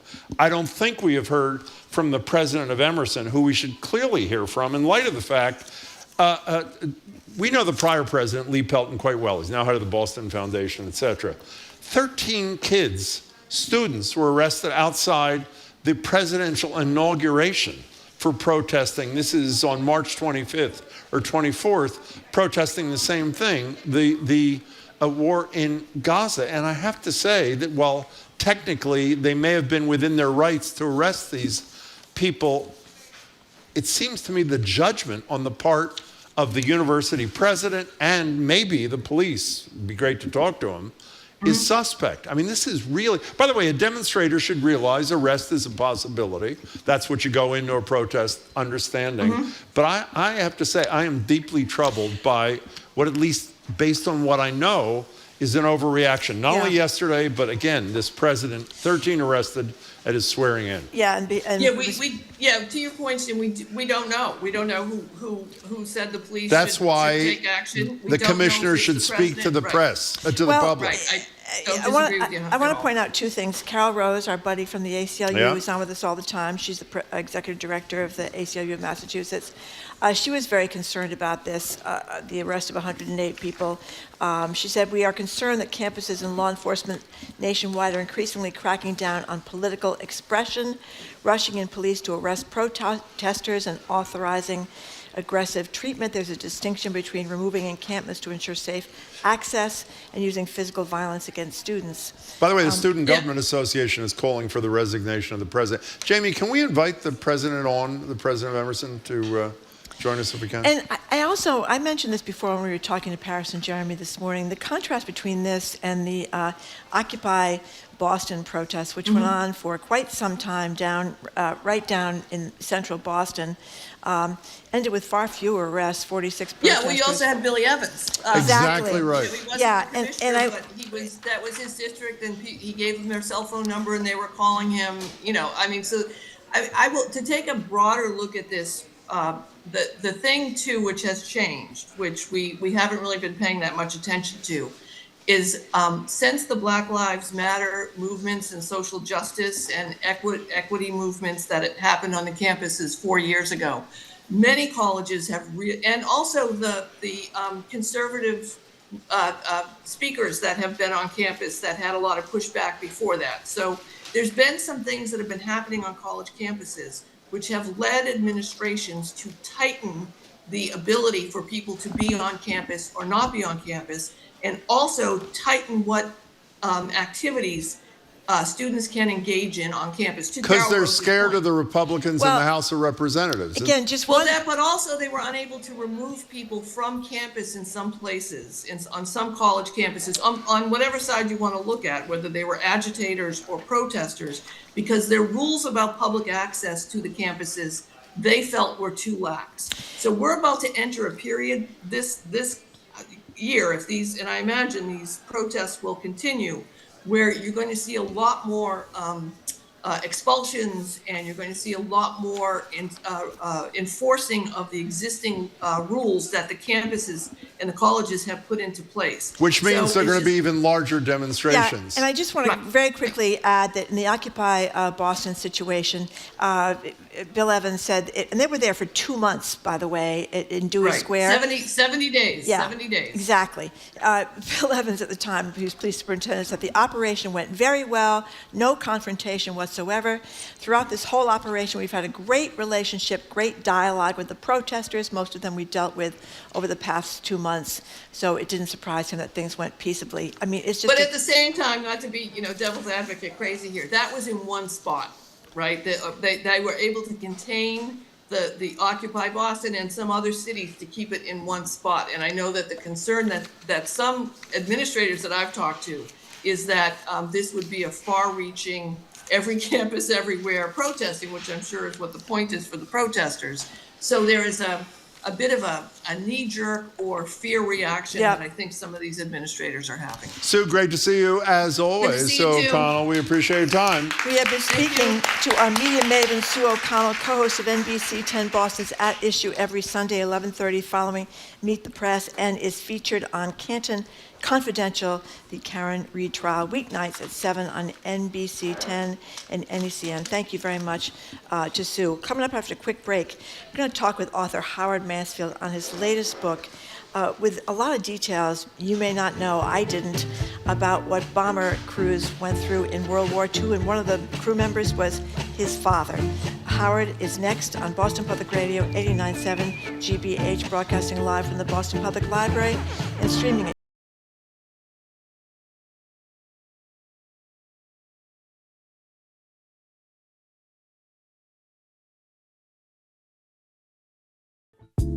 Millions of Americans are saddled with student loan debt. A Biden administration plan lowers payments for some, which means more cash in their pockets. That has a positive impact on the economy by allowing consumers to spend more than they otherwise would. The latest on student debt relief and how young voters are feeling about it this election year on All Things Considered from NPR News.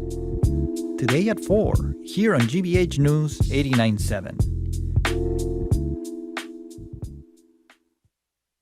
Support for our programs comes from you. And MBA Builders. partnering with clients to help bring the home they envision to life through their design-build approach. MBA Builders, building relationships. Learn more at buildwithmba.com. And Owens Corning of New England, helping homeowners create living space using the Owens Corning basement finishing system for over 20 years. More information at ocboston.com.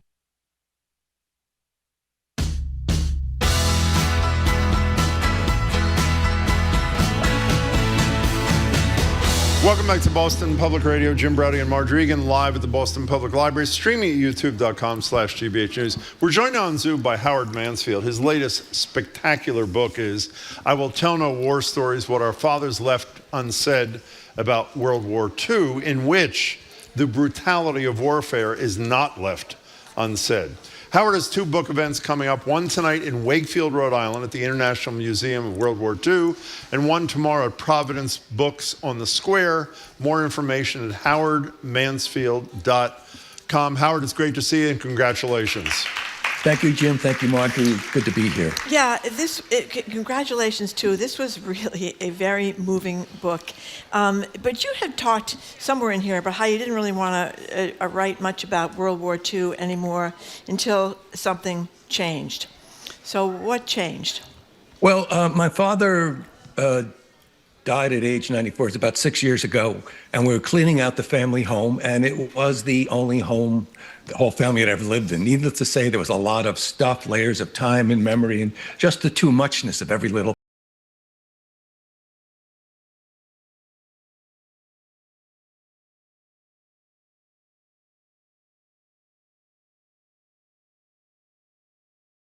Gunner on a bomber flying out of England in the 8th Air Force. He was 19 years old.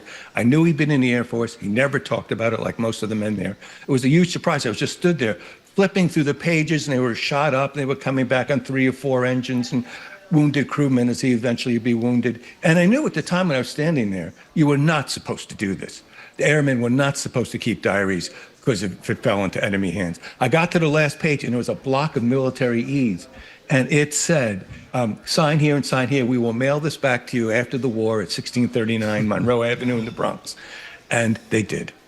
You know, Pincus Mansfield was not just a gunner. He was a teenage gunner. And I have to say, Marjorie and I were talking, I would say other than the first, whatever it is, 15 minutes of Schindler's List, I don't think I've read anything that conveys the brutality of war as powerfully as you do. Can you describe the work that your teenage, not your father then, but your teenage, the man who became your father, tell us what he did when he became a gunner. Okay, first he was 4F, as 1/3 of the draftees were. He had a very bad left hand. It was a birth defect. It was kind of like a club. So he went back and convinced the Air Force they had to take him. Why would they take him? Why would they take this city kid, this one-handed city kid? In 1943, when he volunteered, the Army Air Forces over Europe was losing 75% of its airmen. They had to replace those men and expand. So that's why they took him. By the time he got there, things were going better. They were only losing 35% of the men. So each time he flew out of England, it was like, on average, a 1/3 chance he wasn't coming back. The 8th Air Force in World War II lost more men than the entire Marine Corps did in the war. They had the only Pacific submarine crews had a higher fatality rate. So that was all surprising to me. The other thing that was surprising to me is what actually flying was like then. These B-24s and these B-17s you always see in the war movies, he was in a B-24, big fat airplane. They were open to the weather. They were up at 25,000 feet, not pressurized cabins like we fly in, open to the weather with these heated suits that were not very effective at all, and also on oxygen for 5 and 6 hours, 7 hours. And I read a declassified report from an Army doctor early in the war, and he said, if you don't do something about this, this is an aeromedical nightmare. You're going to have more injuries from frostbite, more wounds from frostbite than anything else. And they did. That was their biggest injuries rate was from frostbite. And my dad got frostbite as his first Purple Heart, and he was being treated up right into his 90s. He'd go see a doctor. They kept looking after it. So it was really hard flying. And the other thing that's surprising about it is we all expect the fighter planes. We all see that in the movies. But the anti-aircraft guns on the ground just tore them apart. with this kind of randomness. They shot these steel shells miles into the air that would explode, and it was random. It could go past your head by an inch or hit you. And it just got into their heads. It really was frightening. We're talking to Howard, Mansfield. His book is I Will Tell No War Stories, What Our Fathers Left Unsaid About World War II. Well, you talked about your father's frostbite, because what were the temperatures that were up there? Oh, actually, I should say, in the cabin, it got to be 30 below, 40 below, and more. And he's the gunner, he's a waist gunner. It's like way back in the plane, there's this open, big rectangle. And there it got sometimes to be 60 below, some of the accounts I read. Yeah. So these heated gloves and suits would short out. They didn't work very well. They kept trying to fix them during the war. You know, talk about the suits. How did that electrified suits? How did that? Yeah, they would plug in. They would kind of look like they were kind of leather and lamb's wool or whatever that was. They looked like bears by the time they got on the plane. And these planes, by the way, were big for the time. But I went on one that was flying around this foundation, College Foundation. It's really small. It's like a submarine. And that's without the 10 men, the bombs, the ammunition, and the smell of fear, blood, and vomit. Without that, it was just very terrifying. You know, Howard, I would have asked you to read this one paragraph, but we didn't ask in advance, so I'll read it. You know, put in this next couple of lines in the context of what Howard said are the casualty rates, which are unimaginable. This was the life my father lived as a teenager.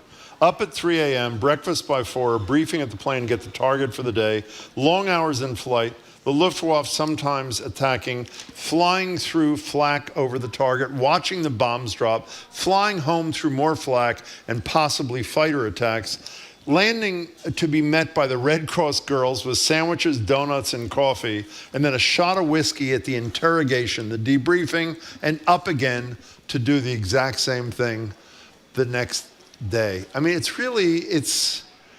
when you learned about your father as a boy, doing what you wrote about him doing. What did that do to you, Howard Mansfield? Well, I was really impressed. I don't know how he really did it, having really only one good hand. I don't know how he got through basic training. We were climbing over stuff and doing all this stuff. It was very impressive because he was a tough guy, but he never talked tough. He wasn't a guns guy. He wasn't a bluster guy. He was very quiet about all that. So all this was a big surprise as to what it really took for him and all these other 19 and 21-year-olds, 22-year-olds, these boys, as they were called at the time, to go and fight. It's quite moving in a lot of ways. Oh, it's extremely moving. What I didn't know either is that the average person that was in one of these planes, how many flights did they last? Was it 15? It was about 15 missions at the start. They decided, the Air Force, it would be 25 missions because at the start, after 20 missions, they had no one left because that's how high the casualty rate was. By the time he was there, they were flying, they expected these guys to fly 35 missions. He made it to 19 before he was shot up over Kassel, Germany. And I think he always felt bad that he wasn't able to complete his tour of duty. And what it meant to be shot up also is you're 5, 6, 7 hours from the airbase. So all they could do for you is lie you on the floor of the plane, give you a shot of morphine, maybe put some sulfur into your wounds, and you just have to hang on till you got back. I'm sorry. I was going to say, while you might have been hanging on, you were looking out the window at the planes around you, and well, explain that. They would see planes blow up. They would see the parachutes flying or not flying. Yeah, 3 times late in life, he recorded these 2 tapes that he put away a dozen years earlier that we found at the very end of cleaning up. And 3 times he saw bombers blow up very near him. And boom, 10 guys, 18 tons of aluminum, just gone. And you have to keep flying on, and you have to land and get up and fly the next day. It stayed with him his whole life, and he was definitely thinking about it towards the end. He had a number of complex reasons, like all the veterans did, for not talking. One of them, and this wasn't his case, some of those guys obviously had trauma, had PTSD. That was not his case.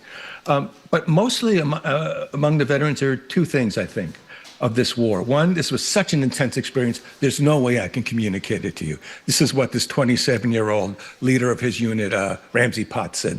People think I'm making this up. This was so intense. And the other thing, they saw this as their burden to carry. They saw this as part of their service. They went to fight so we could live in peace and not have to even think about what they saw. And that was a very big part. There was a real code about what was left unspoken. And the final thing with my father that came through is remorse. Yeah.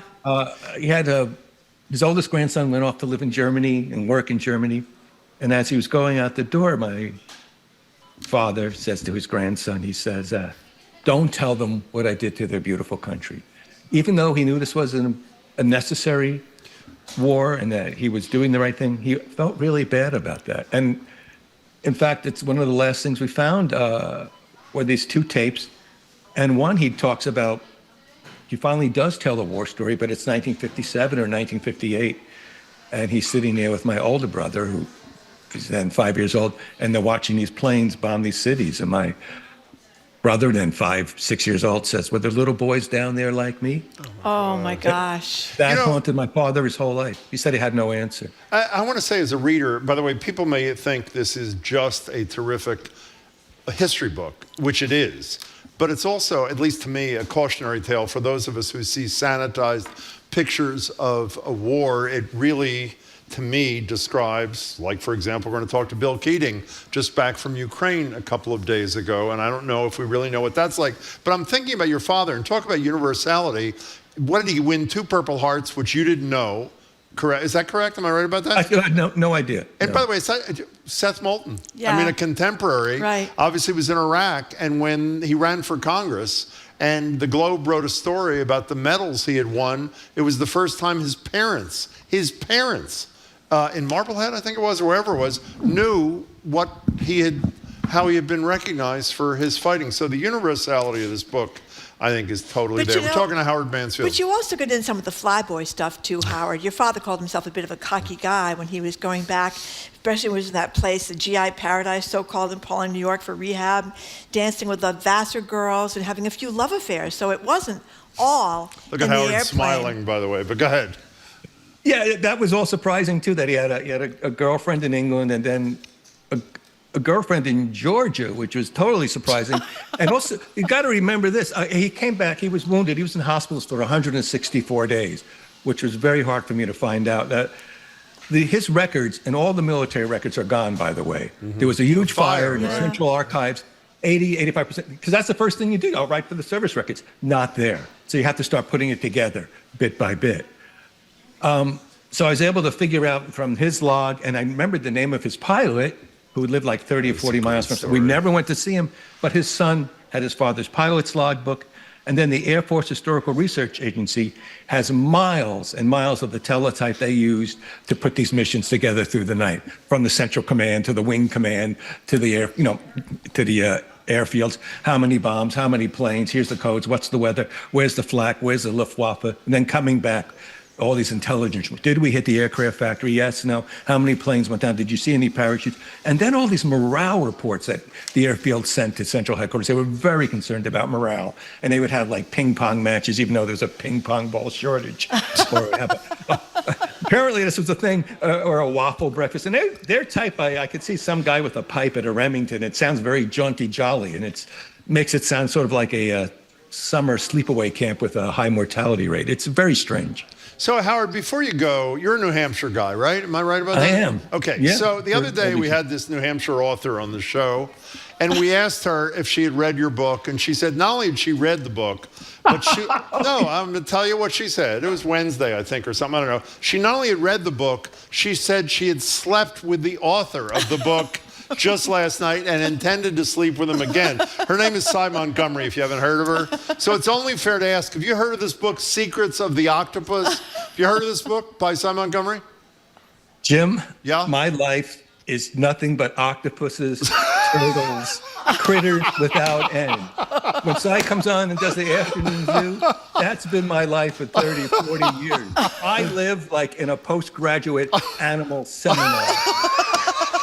You have no idea.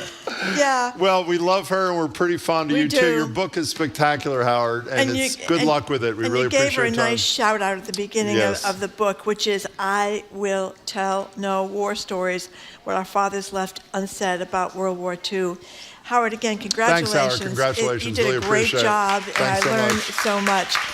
Say hi for us. We've been talking with Howard Mansfield. The latest book, again, is I Will Tell No War Stories, What Our Fathers Left Unsaid About World War II.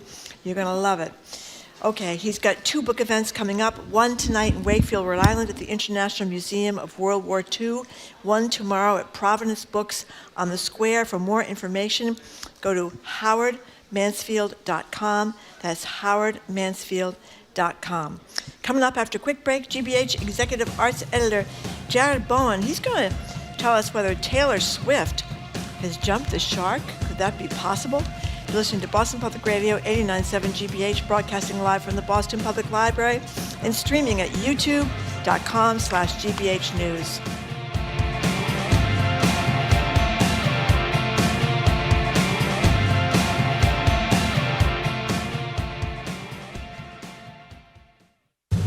The head of Mass DOT is under fire after suggesting the state add tolls along the border, and not just from out-of-state governors.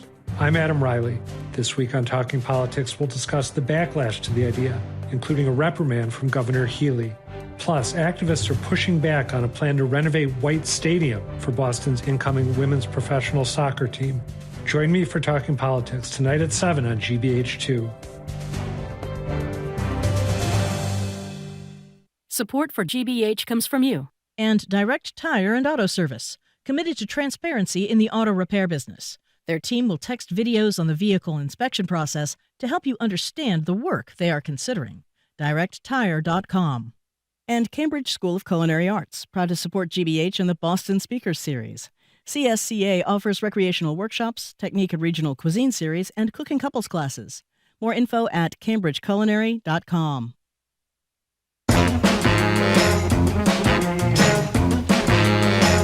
Welcome back to Boston Public Radio. Jim Browdy, Marjorie Egan, live at the Boston Public Library, streaming at youtube.com/GBH News. A reminder, we're at UMass Boston. Next Friday, you are welcome. We'll be at University Hall, our usual hours, 11 to 2. The governor joins us for an hour and a bunch of other people. Before we introduce our next guest, the Chiron, the headline at the bottom of CNN says David Pecker, who's still in the stand, being cross-examined and redirected. Remember, at the time, the owner of the National Enquirer, he admitted on the stand that he killed stories specifically to influence the 2016 election, which is a pretty important piece of evidence there. We're joined now at the Boston Public Library by Jared Bowen. Jared is GBH News' Executive Arts Editor, host of The Culture Show, which airs daily at 2 right here at 89.7. Today's Week in Review will be at the library. Please stick around if you're here, and if not, feel free to come on down. 2 o'clock, Jared, it's great to see you. Good to be here. So, Jared, it's hard to believe after we've all been swooning over Taylor Swift all through this Eras tour, whatever you call it there, that now there's some backlash here. Headline from the New York Times, Taylor Swift has given fans a lot. Is it finally too much? Is the tide turning on Taylor? It seems that way. First of all, I think I have to get both of your consent that we can talk about this, because we'll need to hire security now. Because have you read about this? That if you talk about Taylor Swift and you're pretty critical, people will come after you. So it's at your own risk and liability. Oh my goodness! To criticize anything it's about like a the Trumpian album. kind of thing. I mean, there is something to this. It's kind of strange, but I think that we are seeing this moment. I put it in context with Beyonce, because here you have 2 major figures in the pop world, 2 major singers, 2 people who have reinvented the profession, reinvented being an icon, I can think, and then you have both of their albums come out at the same time. And I think if you look at them back to back, you had Beyonce, who is somebody who definitely moved her form forward with Cowboy Carter and country. She figured out her rollout plan to do this. And then you have Taylor Swift, who by all means did the same thing, but it doesn't seem to achieve the same kind of artistic merit. And I think what's making people tired here is that you had Taylor Swift release her album, and then surprise, 2 hours later, it's an extended album, 2 hours of listening, and people are hearing a lot of what they've heard before, which is her working through her relationships and interrogating those relationships, or interrogating herself in that process.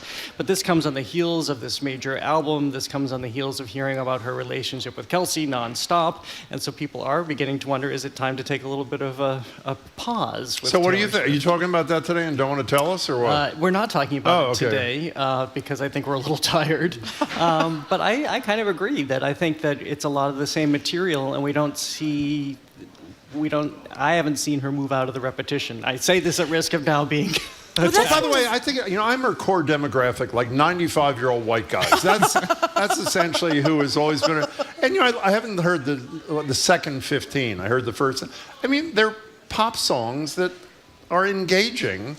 And, they're not, some of them are not terribly deep, but it's enjoyable pop kind of thing. Maybe it's because she was painted as some, Dylan-esque, Joni Mitchell-esque kind of person. She's a fabulous entertainer and obviously really talented, but maybe her perch was too high, or what? Well, I think whenever you have somebody who's moving forward, there's always going to be a downfall of some kind, or there's always going to be a backlash of some kind. There's definitely not a downfall here. Nothing bad is going to come of this. It's just having a conversation about it. Is it too much? And yeah, maybe it doesn't merit. But also, if you look at some of the lyrics to the album, she was also struggling over the last couple of years, struggling in relationships, struggling with the fame, struggling with how people are talking about her. And maybe that has affected some of her writing too. I just have one question. If you put out a 16-song album, in the days when we used to buy albums, there were always a few clunkers on every album. There were some great songs and some lousy songs. But if you've done that, why would you add another, was it 15 or 16 songs? Why would you do that? Wouldn't you try to put your very best stuff and not... 31 songs is a lot of songs. This is where I think that when we see people become really, really famous, and you have people who surround you who aren't touching the ground either. I mean, Taylor Swift really can't touch the ground. She can't interact with human beings in any normal way. She can read about herself, but of course, that's not really real either, because it's always somebody's artificial view of you. So then when you're surrounded by people who are kind of that ilk and they just want to be yes people, then you don't really have people who are looking at this and saying, you know what, you really should just keep it to your number one set of songs, and let's look at this artistically. Let's have an editor. That happens less and less, I think, the more people grow and become famous. I think we're overanalyzing, to be I think that's a brilliant analysis. His or mine? Yeah, I think that's exactly what happens. How about mine? What is your analysis? I don't know what my analysis is. I don't remember what it is. By the way, she is so big. I am reading like a fool about the Met Gala. Anna Wintour's Met Gala. By the way, as I'm reading about it, I'm embarrassed that I'm reading about it. You know what the headline of the Met Gala is? That Travis Kelce and what's her name, Taylor Swift, will not be coming to the Met Gala. Do you remember when Tom Brady and Gisele Bündchen? I certainly do. Yes, exactly. You care about that too, Marjorie? The Met Gala? Well, it's fun to see these weird outfits that people show up in, isn't it? I think it's a lot of fun too. You do? I do. Why is that? Because of the outfits. Yeah, it's wild. I mean, this isn't... You upset that Taylor Swift and what is his name, Kelce, are not coming? I'm a little bit surprised. Yeah, well, I think she's actually in another country, as in performing, I think. Of course, you can't always believe it, because we thought there was going to be one album, then there's two, so maybe they'll show up at the last minute, or be like Rihanna, who showed up at about 10 o'clock just as people were leaving. I think it's really, really fun, because first of all, it benefits the Met Costume Institute, and they bring in so much money. They bring in millions and millions of dollars for that particular department of the Met. Anna Wintour is overseeing it, and she's pretty amazing and pretty fabulous. Well, that's why it's so huge, isn't it? Because of her, right? And because it's so selective. Did you read this? This is fascinating. That normally it would be invite only, and yes, this is invite only. But even when you're buying a table to the tune of more than $300,000 a table, $75,000 a ticket, even if you buy a table, you cannot populate that table with whomever you want. You have to have that cleared with Anna Wintour. So they screen everything, and of course, it's ballooned into this huge thing about dressing to fit the theme of the year, which this year, by the way, is Sleeping Beauties, Reawakening Fashion. Oh my goodness! It's all around a garden theme. Oh, I have to say I care more about buttons than I do about the Met Gala. Hold on, I want to talk about the nursing baby. Feel free. I want to talk about that, because we've talked a lot about this before, about bringing kids to events that aren't necessarily for kids. This comedian told a mom, and I think the kid was 7 months old, they had to get out. because the kid was making noises and he was sick of it in the middle of his performance. What do you think? Well, okay, so here's how it unfolded. I think this is a great topic for the three of us because we have talked about these issues often, but here he is, he's performing in Australia and he's getting into his set and there's a woman there with her child, infant, and the child starts making noises, and I think he kind of let it go for a little bit, but then realized that it was distracting to him to do his stand-up because he could hear it. He's mindful that this is distracting to the audience, so ultimately he made a couple of jokes, but realized it was continuing and asked her to leave. And this has blown up in Australia because it turns out that she had also started breastfeeding as a way to appease the child, so maybe it would make less noise. So it sort of got conflated that he was kicking a breastfeeding mom out when he is saying, because of the way the lights were shining, I didn't even know that that was happening. But there is this debate that's raging now, is it appropriate to bring your infant child to live theater? No, of course it's not. Or any kid that's going to make noises. Wait a second. Are you about to say yes, it is? No, I was dying to see what Marjorie was going to say. What is your position? I think you don't bring kids to anything that they're going to disrupt the performance. If they're not old enough to sit there quietly, leave them home. I agree with you. And the backlash to this comedian for asking her to leave is incredible, although there have been some people in Australia who stepped forward and said the arrogance of a mother to bring her child and think it's okay to disrupt a show is just that. It's arrogance. I actually saw this. I don't think that we need to attack the woman. I think you should just... What? Near the front, too. It said she was only a few rows back from the stage. So just a couple of months ago, I saw this happen at a local theater. And it was the same thing. It was a woman with a child, and the child started making noises, was talking, and I was watching, rose back, and I noticed it was becoming completely distracting. It was distracting to the actors on stage, it was distracting to the audience, I could see heads constantly turning. It was finally another woman who got up and walked over to that person and asked them if they would remove the child, because it had just taken everything out of the theater. Good for her. So, but you are the worst authority to talk about this kind of issue, about what's disturbing. What's the disease you have that we talk about all the time? What's that called? Is this not the reason I brought this up? But what is the disease? What is the name of the disease? Misophonia. Misophonia. What is misophonia? It's something Kelly Ripa also has. Okay, I don't care about Kelly Ripa. I'm talking about you. What is it exactly? It's something Marianne Leone also has. I love Marianne Leone, by the way. Lots of people have the what it same is disease. if you go to a theater with Jared, which we both have done, by the way, if you deign excuse me, if you deign to have a bite of anything because you might be hungry, like every other person in the audience, he has a stroke. He has a little hissy fit because he has misophonia, which is totally made up. See, there was a woman right here in the audience. You have misophonia too? Okay, she does too. Why don't you go with him next time he goes to the theater instead of me? Imagine our poor listeners who have to listen to both of us. Sometimes we do chew in the air. It's terrible. It's awful. People We're hate huge with the misophonia crowd, by the way. Well, they don't like us Those at are all. our biggest numbers. Do I wish I did not have it? Do you wish you'd not had it? Of course, right? But it's this weird. I finally read about this a couple of years ago in the New York Times. It's just something about the wiring in your brain that certain noises you're more susceptible to, and it just yanks you out of situations. I'll be in a theater and somebody's eating popcorn right behind me, and that's all I can hear. And it's like this echoing through my brain. Maybe not only should the baby not go to the theater, maybe you shouldn't go to the theater. It's not about that for I'm a with second. Jared. He's absolutely right. People Can we should talk shut about up. buttons Maybe now? Yeah, if you're going to have your 7-course meal, you should do it before you get to How the about the theater. people unwrapping the candies? No, I agree you shouldn't do that. And you shouldn't have like a tuna fish sandwich. I am with you on that. Wait, why do you use that as an example? Because did you do that next to me once? I actually did have a tuna fish sandwich next to Jared that I brought in. That is a true Tell story, us about actually. the Button Man. I love the Button Man. I never heard of it. I know. I love this. This is great. This is a fabulous show at the Fuller Craft Museum in Brockton right now, and it's free to the public. The Fuller Craft Museum is always free. But this is the story of Beau McCall, and he is somebody who grew up in public housing and didn't have a lot, but he had two parents who really inspired him with style, because his mom would go to the thrift stores and other places and buy furniture and buy clothes, and as I said, would be the most stylish person, both in how she decorated their apartment, but how she and his father dressed themselves. And so at a very early age, he learned how to create things out of not much, aka buttons. And there's one whole wall in this exhibition dedicated to buttons in jars, because I don't know about you both, but I specifically remember where my grandmother's jar of buttons were, where it is in my parents' house. I have my own collections because you just take them. And he was inspired by those, and not only just the way they looked, but reaching your hand into them, how they feel, how they sound. And so he's made all of this clothing for decades and decades and decades now, and sculpture, and wall pieces. And bathtub. I love the photo and a of the giant bathtub. all built around buttons, using buttons as his material. So it's not only expressing that, it's also design, it's architecture. He makes some of it sexy. He grew up, as a gay man going to the clubs and discos, so he's created Speedos and bustiers, all with buttons. That's great. I interviewed him recently. He showed up wearing a vest that he had created all in buttons. His partner has these outfits all in buttons so that they make a splash wherever they go in New York.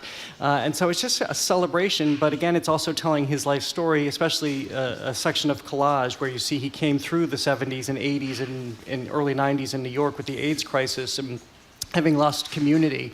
But again, it's a very personal show and very, very enjoyable. Sounds great. Fun. Brockton is where you said the Brockton. That's Yeah. great. That's really great. What are you doing this afternoon? So we will talk. I don't know if you heard, Jerry Seinfeld has declared that movies are dead. I know, I did. So He has? I think there's a kernel of truth to this, so we'll be talking about this on the Culture Show. We'll also talking about doing yoga at the Louvre. They have just added that as the Olympics come to town. I won't be doing and then, that. Go ahead. We'll talk about the Rock and Roll Hall of Fame inductees. Do you believe the Olympics could have been here? Like I'm so in glad 2 that months? they're not How here. glad are you? I'm very glad that they're not. Although we'd have a fixed T by now, probably.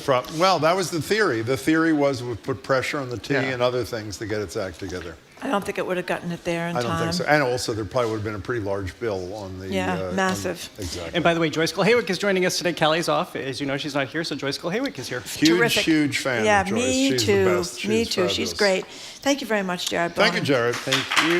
We have been speaking with Jared Bowen, GBH News Executive Arts Editor and the host of The Culture Show, which airs daily at 2 o'clock right here at the Boston Public Library on Fridays after the 2 o'clock news. Thank you again, Jared, for coming in, and we'll see you at 2 o'clock after a quick break.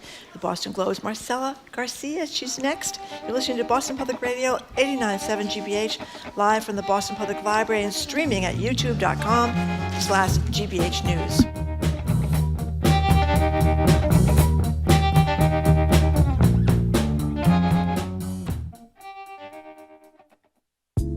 Millions of Americans are saddled with student loan debt. A Biden administration plan lowers payments for some, which means more cash in their pockets. That has a positive impact on the economy by allowing consumers to spend more than they otherwise would. The latest on student debt relief and how young voters are feeling about it this election year on All Things Considered from NPR News. Today at 4, here on GBH News 89.7. Funding for our programs comes from you. And MBA Builders, partnering with clients to help bring the home they envision to life through their design-build approach. MBA Builders, building relationships. Learn more at buildwithmba.com. And Emerson College, inspiring curiosity and creative expression in all of us.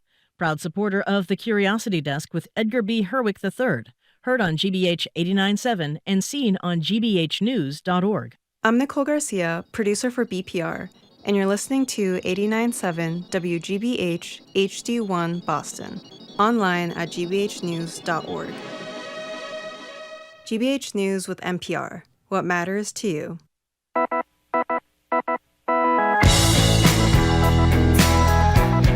Welcome back to Boston Public Radio. Margery Egan, Jim Browdy. We're live at the Boston Public Library, streaming at youtube.com/GBH News. Reminder, next Friday we're at UMass Boston. You are all welcome at University Hall.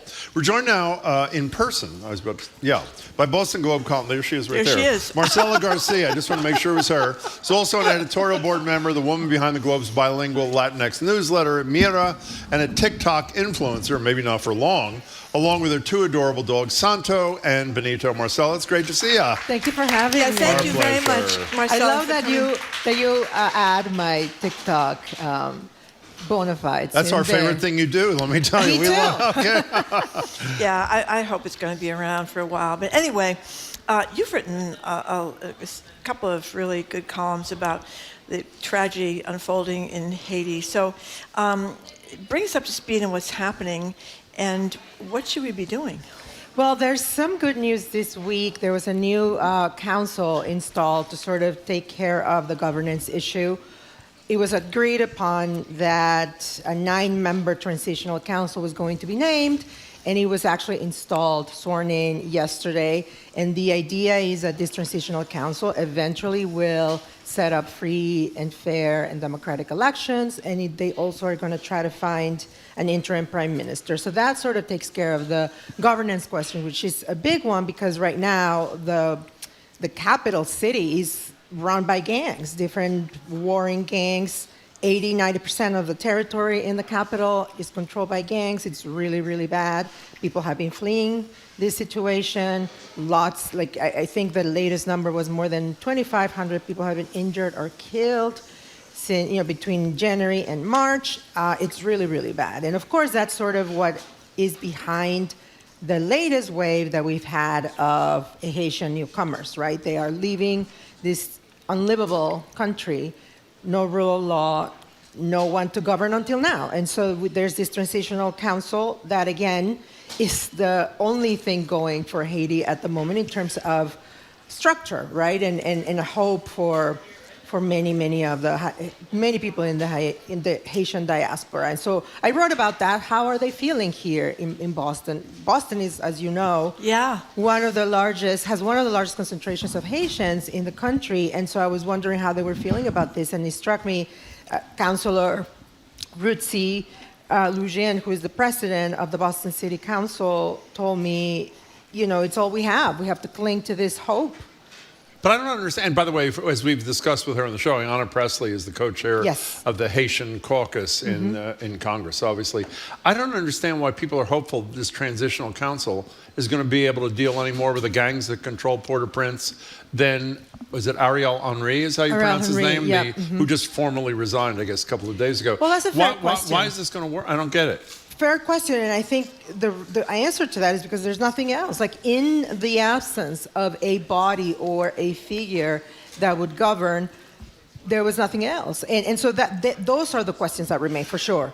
The other thing, you wrote about this, and we discussed this with somebody else who either wrote about it or talked about it too. We had Marie St. Fleur. Oh, that's what it was, right. A couple. Marlene Amandi from the Haitian Community Partners Foundation. That's right. We talked about this thing you wrote about temporary protected status, which it currently exists for Haitians who were here by a date a while ago. And you are arguing, and I don't understand any argument against it, particularly from the Biden administration, about extending temporary protected status, not to people who come tomorrow, which is a whole other issue, but people who are here by a date certain, it was recently. Why isn't the Biden administration just doing it? There isn't any appetite, and I've heard in my reporting, I have found that it's all political because they don't want, again, the context is a presidential election, and the Biden campaign is very nervous about at least giving the perception that they are opening the country to just the flow of migrants, and which is nonsense because, like you said, they're afraid that that's going to basically attract as a magnet for more people coming in, which again is nonsensical because it would only apply to people who are already here. Right.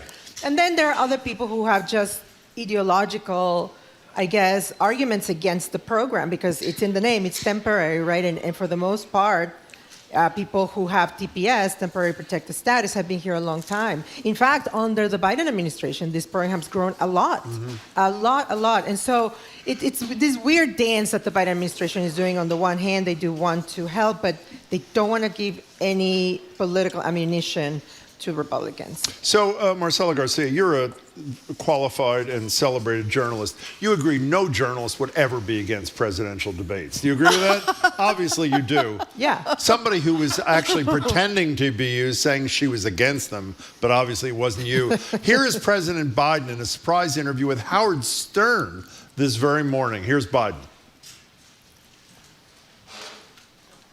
Exactly. So Howard Stern says, I don't know if you're going to debate your... Here it is. I don't know if you're going to debate your opponent. I am somewhere. I don't know when. Yeah. I'm happy to debate him. So he says he's going to debate him. You wrote enough presidential debates. Why? Because they're a spectacle. They're not... I think they have evolved into this show, a circus, that doesn't really give any real measure of who will make a good president or what kind of president would these candidates make. And you have a very unique situation here. We have basically two incumbents. We have President Biden and former President Trump. People already know them. People already know what they're about. People already know their policies. We know what President Trump did in office. We have the benefit of having President Biden in office. So a debate is not going to tell me, and I don't think the public at large, any meaningful arguments, or it's not going to be a meaningful policy discussion. I think. But you're not just against a debate between Biden and Trump, from what I recall of your column.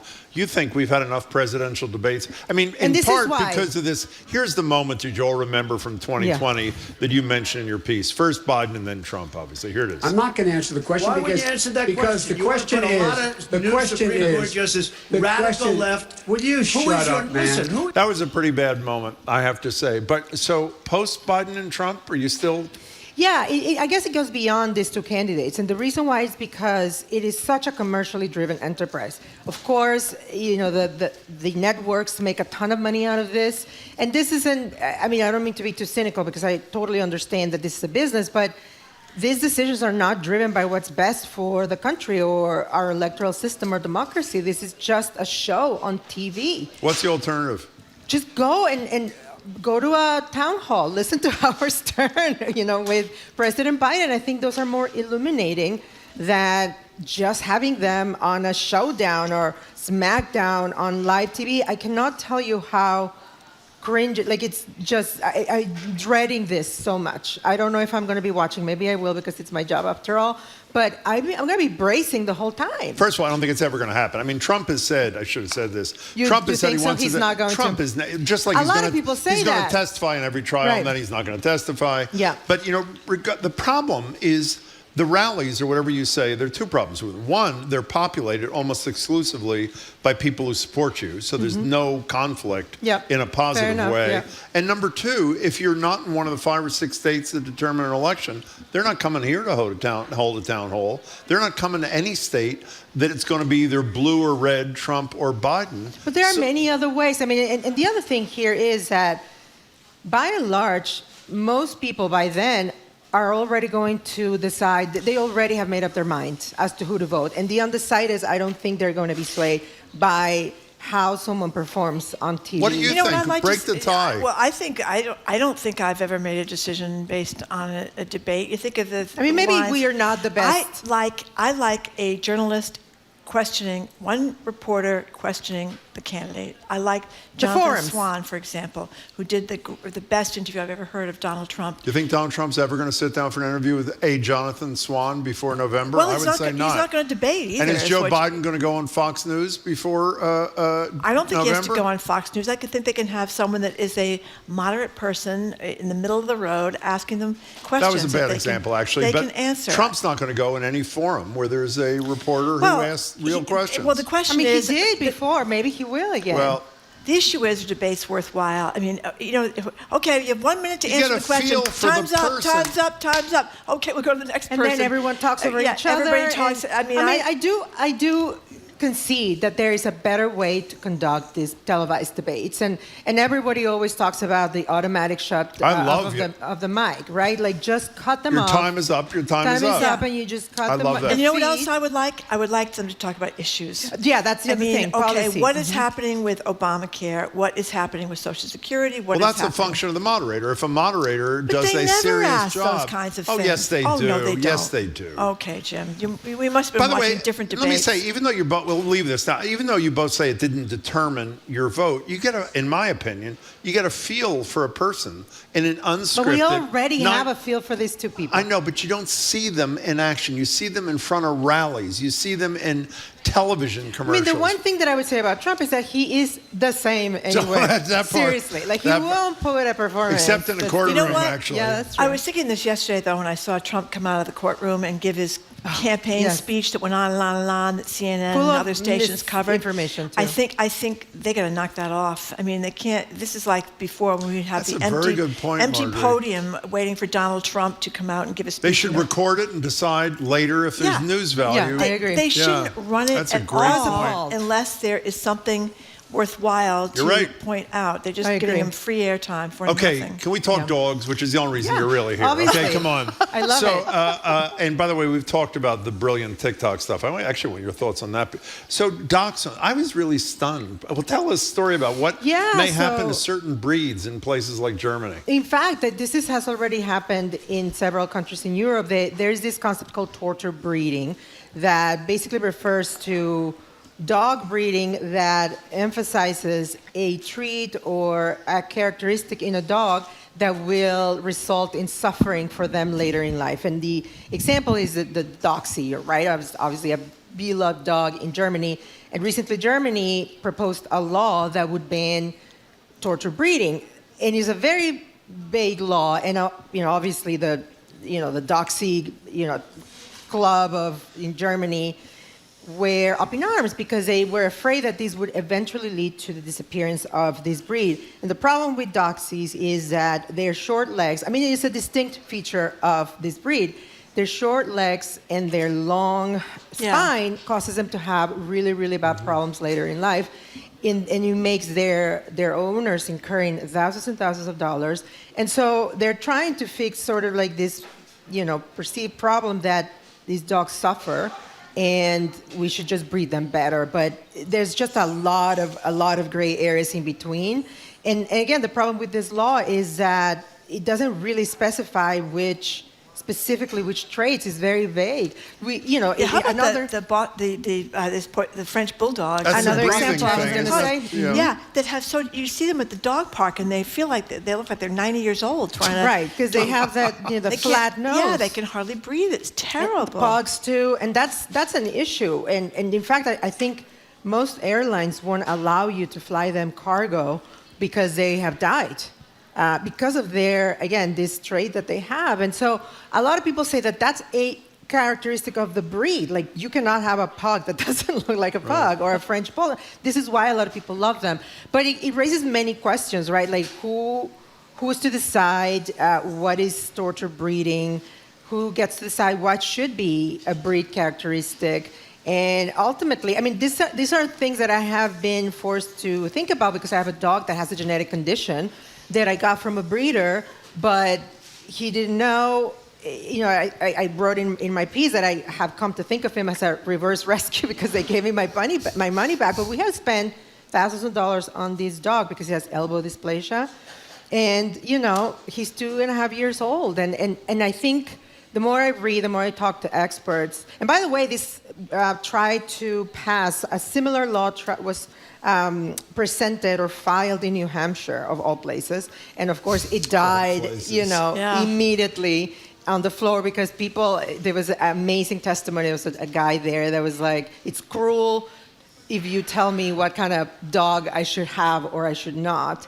And, again, it's just a very, very interesting question because it raises questions about animal welfare, animal rights too. There's a whole nother set of arguments put up by animal rights people who said that we shouldn't own pets, period. Because we are the ones who ultimately cause them to suffer. Well, that lawyer just died recently. Wasn't the lawyer who started that whole animal rights movement Andrew Weissman? Is that his name? Don't remember. I don't know. He was the elephant guy, concerned with the elephant in Central Park. And the gorilla guy who you should have the rights of people. Don't you kind of feel like your dogs own you? That's how I felt. Yeah, they do own me. They really, 100%. They were the boss, and I was saluting and following They don't pay rent. They live the life. But again, you get so much from them. They're the best. Dog people know. They're the best. We're out of time, but how do people get your newsletter? Because I read this morning Bark Air, which we would have talked about. We ran out of air. We'll do it next time. How do they get your newsletter? Go to bostonglobe.com/Mira, MIRA, and you can subscribe to get it every Friday. I don't always write about dogs, I promise. Know that. I promise. I do write about serious topics. But that is obviously one of the things that I'm very interested in. It's a policy issue. I don't think we can get enough dog talk myself. I think the more you can write about dogs and talk about dogs, the better off we all are. Marcel, it's great to see you. Thanks so much for your time. Thank you so much for coming in. Thank you for having me. We have been speaking with Boston Globe columnist Marcela Garcia, who's also an editorial board member at the Globe, and the woman behind the Globe's bilingual Latinx newsletter, Mira, with a little explanation underneath it. Do you need that to get? No. You don't need the explanation points to get the Mira. No, you don't. Okay. After a quick break, Congressman Bill Keating is just back from Iraq. He's going to zoom in, Ukraine. He's just back from Ukraine, and he's going to tell us what he saw over there and about the money that's going to be going to Ukraine. You're listening to Boston Public Radio, 89.7 GBH, broadcasting live from the Boston Public Library and streaming on youtube.com/GBH News.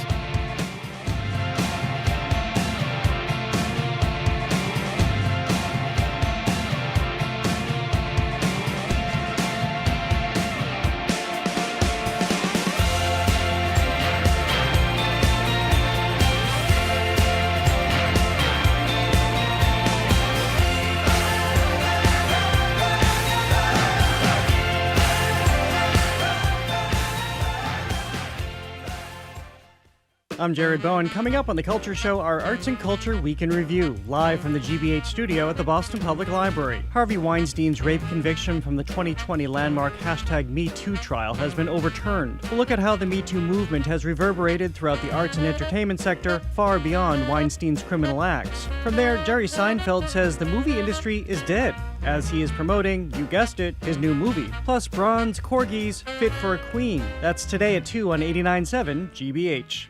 Our programs are made possible thanks to you. And Family Services of Central Massachusetts, offering the AmeriCorps Seniors, a program of volunteer opportunities for those 55 years and older, located on the 3rd floor of the Worcester Senior Center. Learn more at sevenhills.org/affiliates.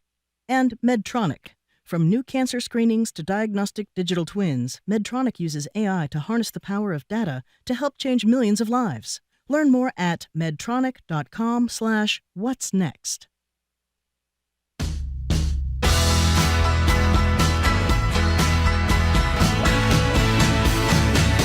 Welcome back to Boston Public Radio. Marjorie Egan and Jim Browder. We're live at the library, streaming at youtube.com/GBH News. Reminder, a week from today, we'll be broadcasting live from UMass Boston's University Hall.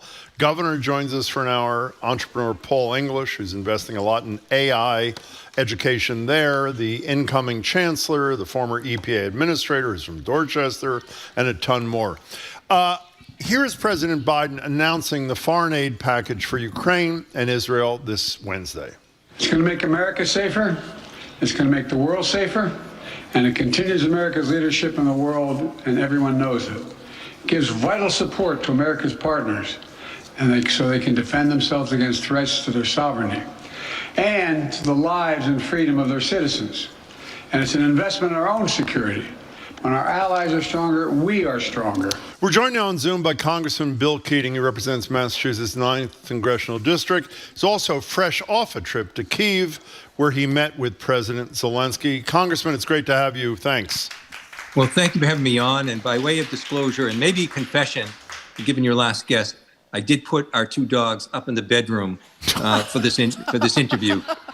Now she made me feel guilty. I should bring them back down. We thank you for your incredible transparency, Congressman. We really appreciate it. We'd love to have the dogs join us anytime, Congressman. We'd be happy to. But before we get to your meeting with President Zelensky and what you saw in Ukraine, please tell us a little bit about the vote in the House of Representatives to get this money to Ukraine. Tell us about how this happened after all these weeks and months of delays. There was always going to be over 300 votes. I think anyone that was paying attention, listening to their colleagues, we always knew there would be over 70% of the people supporting this. And indeed, that occurred, 73%. The Senate was even more. The delay is unconscionable, honestly.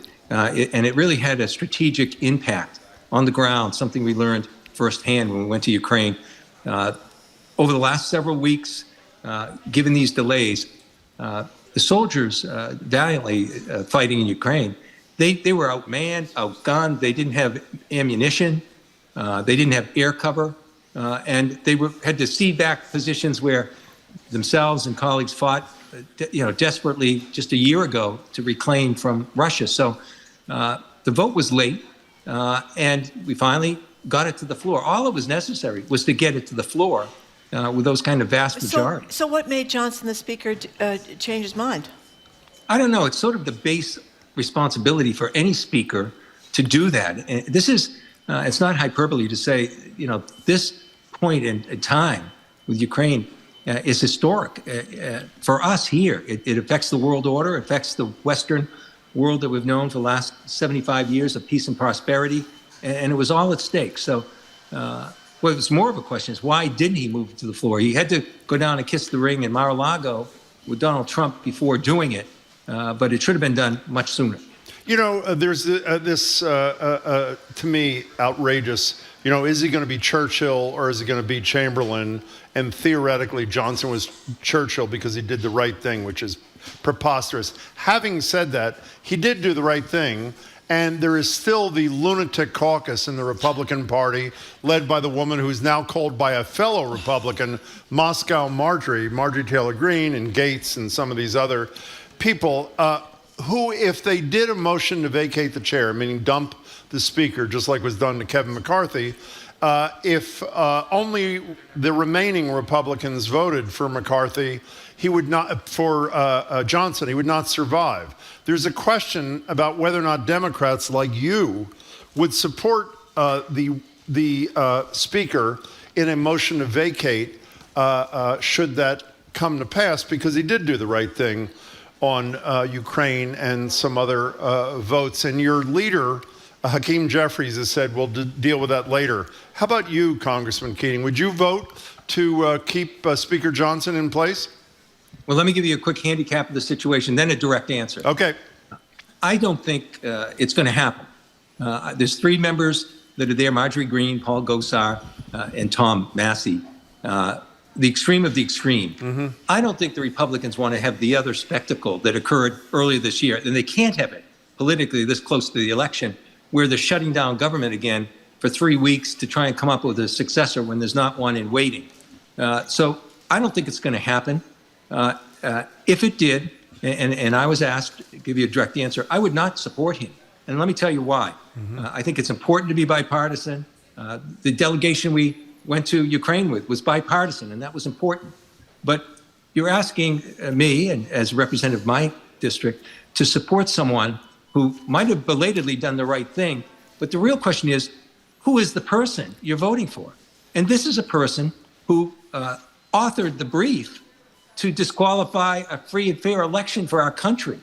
This is a person whose extreme religious beliefs are prejudicial and take the basic rights away from the people with different sexual orientations, from women in their healthcare issues. And he's someone that I think isn't a particularly good leader on top of it all. But that is a person I couldn't support, because with all this discussion, you have to ask yourself, who are you voting for? This is the person that's second in line of succession to be president of the United States. And do you want that person who denies elections, denies people their basic civil rights, and has such an extreme viewpoint on so many issues, to be that person? And I would not vote for that person. We're talking to Congressman Bill Keating. So immediately after the vote in the House, you get on a plane with your colleagues. You go to Kyiv. I assume you landed in Poland, had to take a train like almost everybody else. And then you presented something to President Zelensky. What did you give him, Congressman Keating? Yeah, the trip was gruesome and grueling, both. We didn't know if we were going back and forth because we didn't know when the vote would be. So they changed our air travel several times during the course of the last 24 hours. We ended up taking 3 different flights, to Amsterdam, then into Poland, and then to the border part of Poland, and then a 10.5-hour train ride. It touched 5 days, and we only slept in a bed 1 day. It was grueling, but the trip was worth it. We had the opportunity at a very important time to reinforce the vote. And I was on the House floor when the vote finally happened. Admittedly, I was ecstatic and relieved. And so I had the idea of grabbing the sheet that had the tally. And I said, I'm going to give this to President Zelensky. That's great. And, they're told beforehand, you don't want to give them anything. He doesn't want anything. I mean, the man is under great threats, even being poisoned with things that can be transferred. But I told him when I got there, I wanted to give him this. And he was delighted, as I was, to just see the concrete tally of 311 members of a very divided House, 73% supporting this. And even one of his ministers who was at the meeting said, that's a higher vote than occurred for the Lend-Lease vote. So the vote was significant, and it was bipartisan, albeit there was the majority of Republicans didn't vote for it, but so many did. It was very close that way. And with the disinformation that's occurring now in Ukraine and frankly in the United States by the Russians, it was an important message to say, here's the facts. And we were there tangibly to show and deliver a bipartisan message and deliver the vote in hand. And he took that meeting that we had and really used it extensively himself. When I was in Europe and we barely got to see the TV, we were on it twice an hour being run there. It was really important for them. And I was glad that in some small way, our mission did that. We're talking to Congressman Bill Keating, a senior member of the House Foreign Affairs Committee. What's most important for people to know about your visit to Ukraine, Congressman? I think that people have to realize the context. You know, I'm not advocating a draft, but if we did have one right now, I think more people would be paying attention to the threat of young American men and women actually being deployed if he's successful in, conquering Ukraine with such an illegal war, taking Ukraine. Because he's made it very clear, and you have to listen to what he says and believe him now, that his next steps are Estonia, Latvia, Lithuania, all NATO countries. And with our Article 5, which is a treaty that the Europeans honored after 9/11 for us, that we're pledging ourselves to be on the ground there if necessary. So people should understand, first and foremost, this is important. This could prevent young American men and women having to be deployed and in combat with Russia. And that's a very real possibility. And aside from that, it's in our interest, even in terms of people worried about the cost of this. It's an issue of pay less now or pay more later, because we would have to greatly increase our troops in Eastern Europe, in the Indo-Pacific, if Putin's kind of aggressiveness is green-lighted.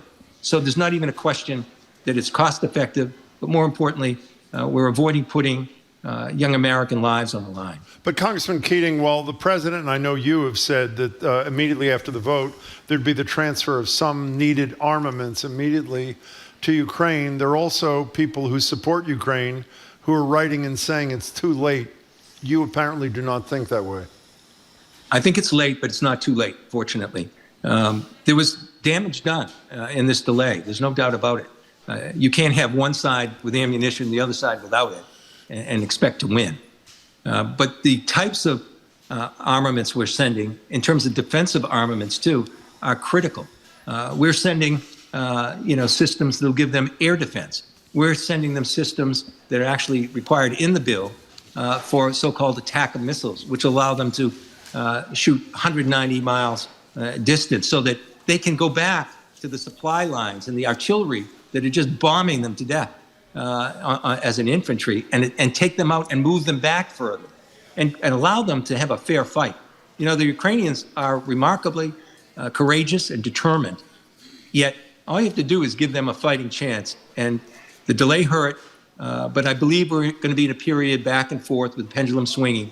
And at the end of this year, they'll be in a position again to win. And Putin will know after an election occurs in that period, and they're able to defend themselves at a minimum, that he's in it for the long haul and he won't win. That's what you have to do to get Putin to the table. He's never going to go otherwise. But of course, at the end of this year, we could have Donald Trump elected president. And what would that mean to continuing support to Ukraine, given Trump's admiration for Vladimir Putin?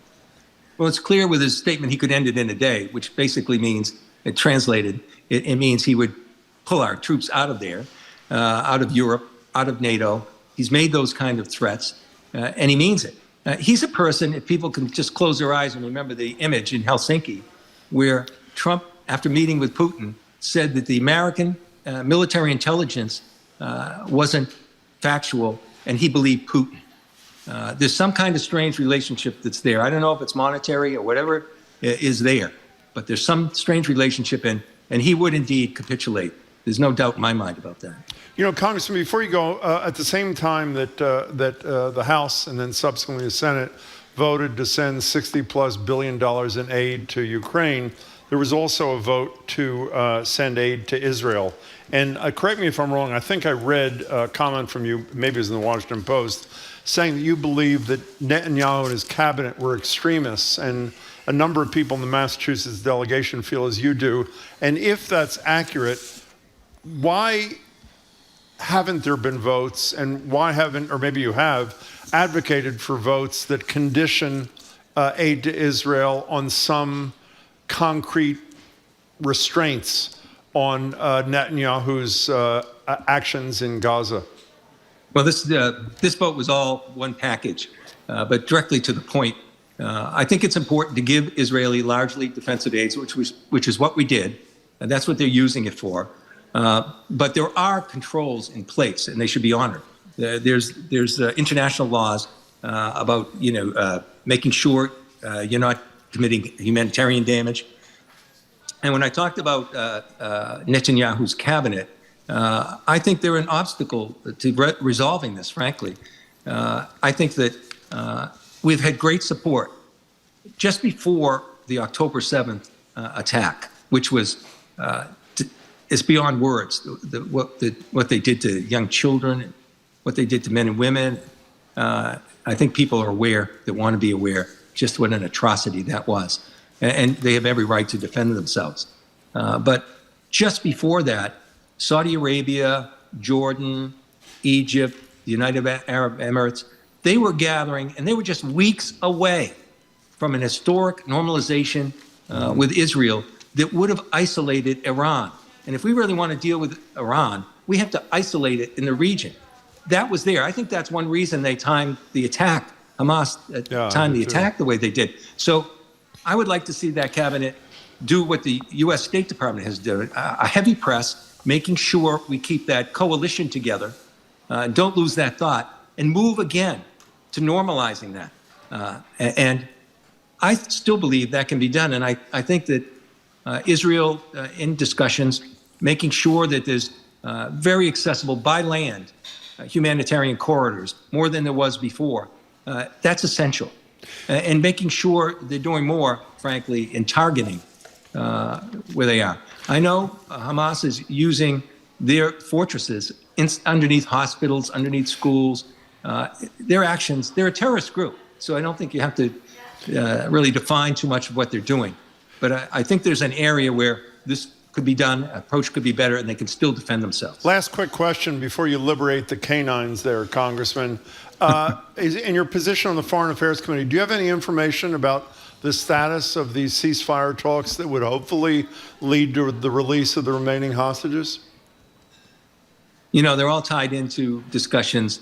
I think it's difficult. You're dealing with a terrorist group, and I hate to think perhaps some of those hostages, I hope not, pray not, are not alive, and they don't want to show this. We should do everything we can, and I think the U.S. State Department, our defense, our intelligence, it's a full court press. Our president has made it clear to do everything we can. I had a chance. I spent an hour in my office. One of the hostages came to see me directly because her son-in-law was still being held by Hamas. And she came to me because I have European connections, and he was an Austrian citizen as well, to see if I could get them engaged, and I did. But she was a hostage for 53 days. And she told me of the awful things that she witnessed and what happened. She was very clear, about the need to get hostages back, and we should continue and never give up hope. If we could bring one person back, it would be worth it. And I think that's where we're pressing from the U.S. standpoint. We're trying to use Qatar as an intermediary to try and do that. We're trying to pressure them as best we can. But this is at the end of the day, this is a terrorist group, and they have no, I think, inclination to truly negotiate. Because a true negotiation would mean, from the U.S. perspective at least, an independent Palestinian state, which they say they agree with, but they still want to control. And that's the difference. I believe in the two-state solution. I believe in a separate Palestinian state, but we cannot let Hamas be any part of that government. Congressman, really appreciate your time and your work. Be well. Say hi to the dogs. We'll talk to you soon. I will. Thank you. Thank you very much for being with us. We've been speaking with Congressman Bill Keating, who represents Massachusetts' 9th Congressional District, and we thank him very much for taking the time to be with us. We're going to open up the lines in just a second to talk about honking your horn etiquette. How do you, politely or otherwise, communicate with your fellow drivers or bikers out there? Are you a polite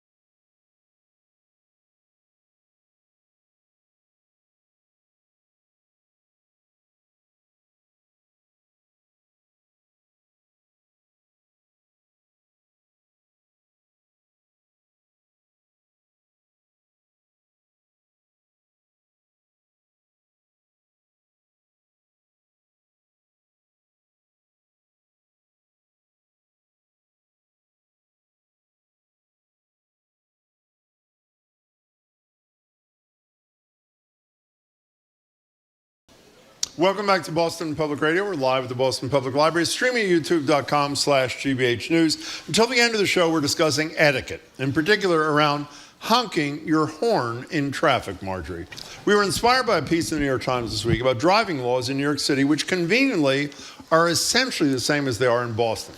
As it turns out, much like driving in the bus lane, Marjorie, honking your horn aggressively is not just obnoxious to drivers around you, it could be enough to get you pulled over and ticketed. Of course, there are times we just can't help ourselves, like when the person in front of you needs a little extra motivation to look up from their phone and move through the damn intersection sometime this century. And if you don't honk, how are you supposed to express disapproval with the road? Is a middle finger that much enough of an emphatic gesture? Are you someone who has mastered the art of the friendly honk, assuming there is such a thing? The number is 877-301-8970 is the number. Where are you? I don't know why you kept saying Marjorie, Marjorie, Marjorie. I'm a very friendly honker. You are? Little tap, yep. If you're not moving because you're looking at your phone, which is the times I most often do toot my horn, you'd be at an intersection or a red light and somebody's looking at their phone and they're sitting there, so give them a little toot. You know, my attitude about this, and I've thought a lot about it, is if they did not intend you to use it, why would there be a horn in your car? Exactly. And you always have to be careful when you get in a new car, drive somebody else's car, you know exactly where the horn is, because on the highway, you need that, right?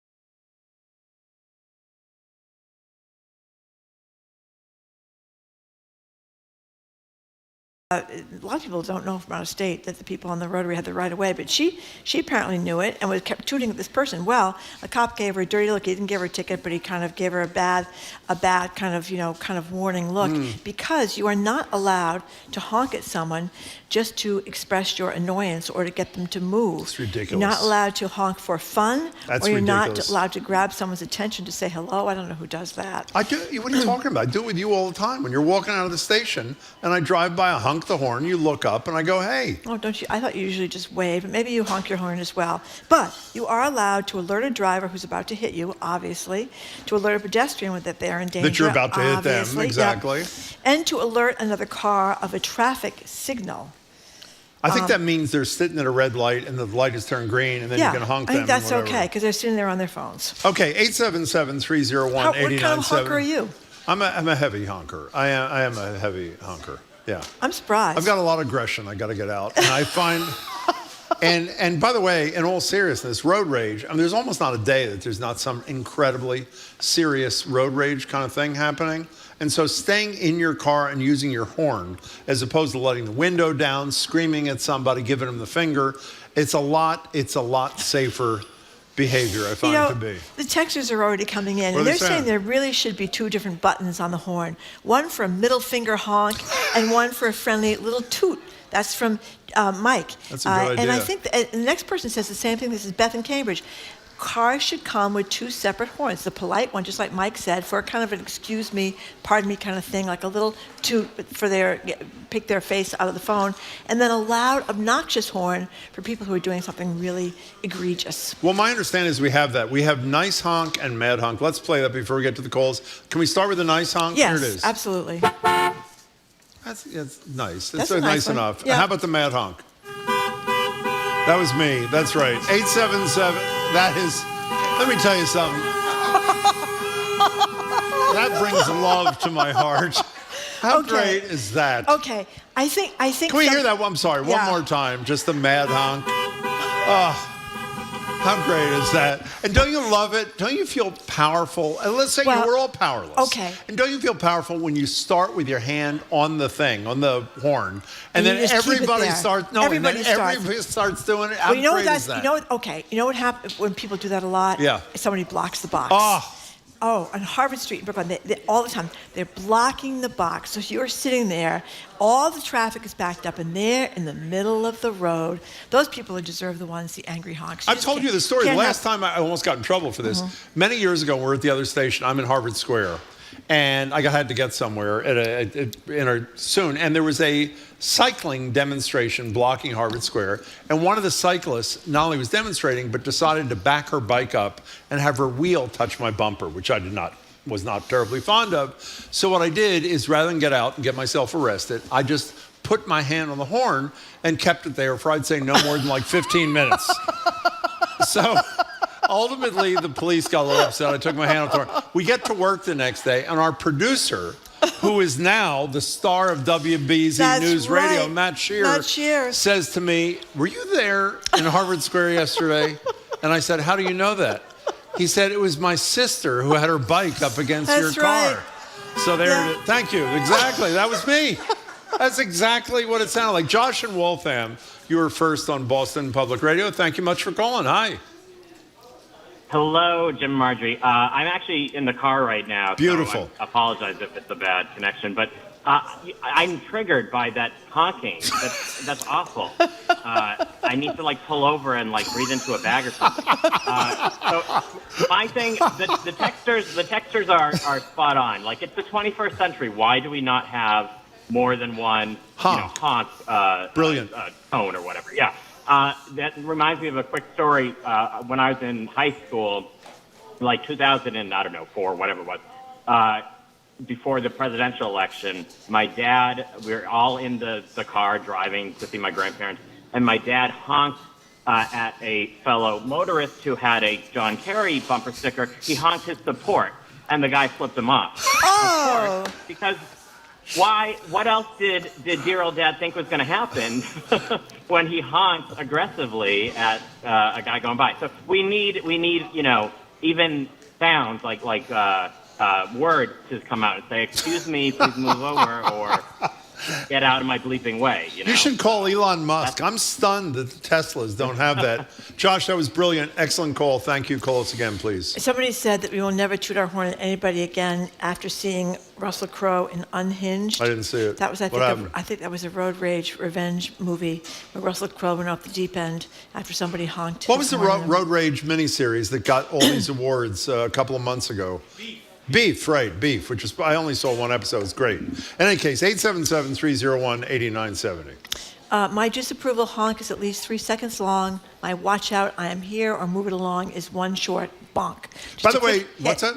One short hit of the horn. So that caller in the texter said alternative honks are a good idea. We apparently have, according to one of our colleagues, an alternative honk idea. Here it is. Yeah, that's great. Thank you. I'm really glad I asked for that. 877-301-8970. 89. So I've heard, by the way, I've heard that. Have you not heard that on the I've streets? heard that. Yes, Yeah, I have. Yes. Tony from Beverly, thank you for calling. Tony. Yes, hello, Jim. Hello, Marjorie. Hello to you, Tony. All right, I just want to say, Marjorie, I am on board with you. I'm a friendly honker. So when I have a person in front of me at the red light and then it turns green and you know they're on their phone, I do a quick little beep, beep. That's it. Exactly. Right?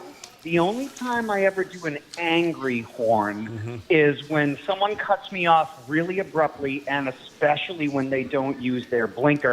Then I'll do like a wah, and that's it. Could you do me a favor, Tony, because this is very helpful? Could you voice the beep, beep honk again, the friendly one? Why? Oh, because it's very helpful to the discussion. Just do it. You called us. I didn't call you. Give me a beep, beep. Come on. Beep, beep. Thank you. Now I love it. That was, That by was the very audience good. is wild over this. That's Thank very you, Tony. good. That was, don't be reluctant next time. That was a huge crowd pleaser. Thank you, Tony. Matt from Appreciate New your call. Hampshire says he installed a fire engine horn in my car to get people know how I feel about their driving. And another texter says, I am very careful honking in conceal and open carry states because you never know what might happen. No, I'm serious. By the way, I'm not joking. Almost every day there is a story about somebody gunned down because they cut somebody off on the highway. I know. Well, I think that's what they were talking about, that Russell Crowe movie. But you're right about conceal. New Hampshire is one of those states, right? Can't you run around with your guns all over the place in New Hampshire? I think so. By the way, this is a good one. Nicole says her uncle, who lives in Peru, customized his car, Nicole's our coworker, to have police sirens and lights, and he is not a cop. He uses it all the time to drive past people. How great is that? He's like my hero. How great would that be? Very clever. Very clever. Marjorie, you can use that in the bus lane. I'm serious. By the way, for those who are new listeners to our show, I hope people don't think this is like a libelous thing. Marjorie acknowledged that she drives in the bus lane with the feeble excuse that if somebody came up, like a bus, she'd get out of the lane. That's right. Even though there might not be enough time to get out of the line, There's plenty of time. Excuse me, and even though it's illegal to be there to begin with. You can see the buses like half a mile behind Okay, you. fine. And what if They're it turns big. out the regular lane is already packed and nobody will let you in? What do you do then? I'll honk my horn, Jim, and fight my way in. Wow. Suzanne, what are you doing? What is wrong with you people? Okay. That is horrible. Suzanne in North Weymouth. What It's do you think, illegal. Suzanne? Hello, Suzanne. Well, long time huge fan. So Thank you. born and raised in the West, and we were all raised that you never touch your horn. It's rude, it's insulting. Yeah.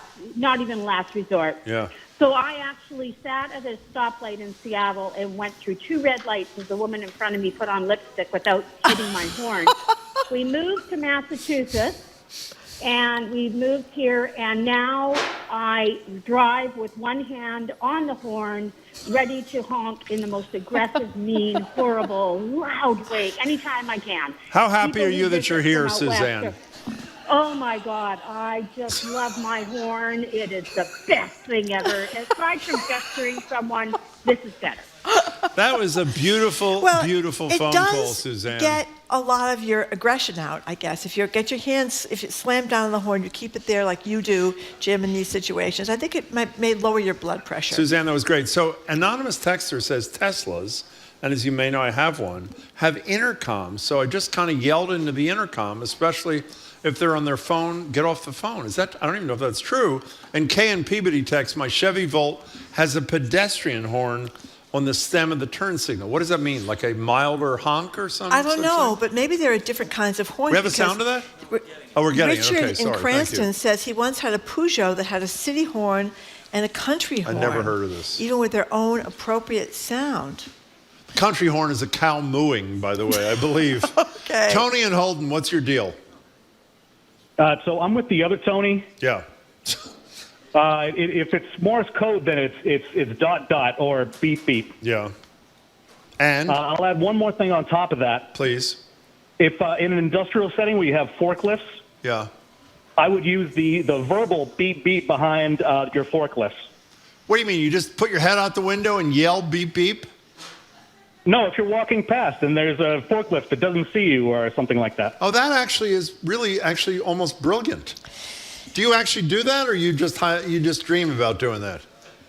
No, I do it every day. I love that. Tony, that's excellent. Thank you for the call. We appreciate it. Now, a couple of people are calling, or texting rather, about the Curb Your Enthusiasm scene with the honking we have of it? Larry. Yes, I guess we do. This is called the Curb Honk from Curb Your Enthusiasm, and Larry, of course, is always getting in trouble. I don't know why you would do this, but he beeped at a cop. Sir, I don't appreciate the aggressiveness of the beat. Oh, yeah, well, you know what? This is my friend's car, and I'm not really attuned to the subtleties of the horn yet. It was merely just a reminder, but a subtle way of telling you, time to go, let's get moving on. Yeah, I would not want to toot my horn at a cop. No, I wouldn't. Although sometimes you're tempted when they have a police car stopped in the middle of the road. You think, why are they in the middle of the road? Can't they pull over a little bit so that you can get around them? Why do they have to double park in these situations? I don't know, Jim. Okay. But I'm not going to ask them, and I'm certainly not going to toot my horn. Okay, Mike in Woodstock, Connecticut. We're talking about horn honking. Welcome to the show. Hi. Yeah, hey. I got all these people beat, Jim. How so? I mean, they're all lightweights with their horns. I have my car wired in with not just a regular horn, but that of a freight train. And when I'm on the highway, if I see somebody weaving because they're on their cell phone, I do this when there aren't any other cars around. But I'll wait until I'm just passing them, and I'll hit the freight train, and I look in my rear view, and you can see the blood drain out of their face. Oh, God. Are you making this up, or is this real? I am not making it up, man. I don't know if this horn is legal, but it will put your lights out. Boy, you know how to live, my friend. Mike, that was excellent from Woodstock, Connecticut. Thank you much for the call. And the other person that texted before, they have a fire truck horn. You know, fire engine horn is really I know what it is. huge. We have a passenger horn like in the Chevy Volt. Can we play that? Sure. Here it is. This, however, is the horn. Oh, that's embarrassing. That's pathetic. That's Don't kind bother. of a wussy horn. It's a wussy horn. Yeah, it's a very wussy horn. It's a wussy horn. Yeah. It's called the wussy horn, actually, is what it is in the Chevy Volt. And Mark from It's an Winchester, option. he's somebody that has all sorts of horns, too. He has a Roadrunner meep meep to a vindictive blast. And he sometimes wishes he had a paint gun as well to punctuate how incensed he is at these bad drivers. Well, horn is a hell of a lot better than doing the alternative because it's really dangerous. So we're not urging you to do anything inappropriate. If a horn is as far as you go, you were probably fine. We're done, Marjorie. Oh, we're done. Can we hear the these angry text horn one more messages time? here. Just put me in a good mood at the end of the show. Here's the angry horn. No, that's not the angry horn. Forget it. I mean, there's nothing That's angry a cheerful about that. horn. Very cheerful. It's ridiculous. Okay, we are done. There it is. It's too late. I'm That's not in the Jim's mood horn anymore. It's on the okay. Tesla la la la la. Okay, fine. Thank you for listening to another edition of Boston Public Radio. Yeah. Thank you to people that came down to the Boston Public Thank Library. you all really for coming. We appreciate it. And keep up with this 24/7 way of our podcast, the 3-hour one or the half-hour one, which is kind of highlight sort of thing. On Monday, we're going to be joined by NYU medical ethicist Art Kaplan, the Ground Truth Project's Charlie Sennett, Joanna Lidgate from the States United Democracy Center, Emerson College's Elon Steffens, and a sea shanty singer. That's pretty neat. We want to thank our crew, Zoe Matthews, Aidan Conley, Nicole Garcia, Hannah Loss, our engineer, John LeClaw Parker. Our executive producer is Jamie Bologna. Thanks very much to our crew here at the Boston Public Library, Maddie Geyer, Matthew Glover, Carly Cochran, Isabella Karen, and Ellen Callahan. Thanks to our host. Erin Callahan, too. Oh, what did I say? Ellen, that's fine. Oh, it's not Erin? The spirit is... It's Oh, Ellen. you said Erin. It is I Erin. thought I said Erin. Oh, sorry. I thought you said Ellen. Okay, thanks to our... Well, I say a lot Really of things sorry I wrong. brought As we that know, up. Jim, usually you're Okay. quick to point it Honk. out, too. Exactly. Ha, ha, ha. Thank you. Okay, thanks to our friends at the Newsfeed Cafe and the Lenox Hotel. Stay tuned right after the 2 o'clock news. It's a culture show. Please do. Right next there. Weekend... What's trending? What's interesting? What's going on around town? We're talking all things arts and culture on The Culture Show, next on GBH 89.7. Support for our programs comes from you.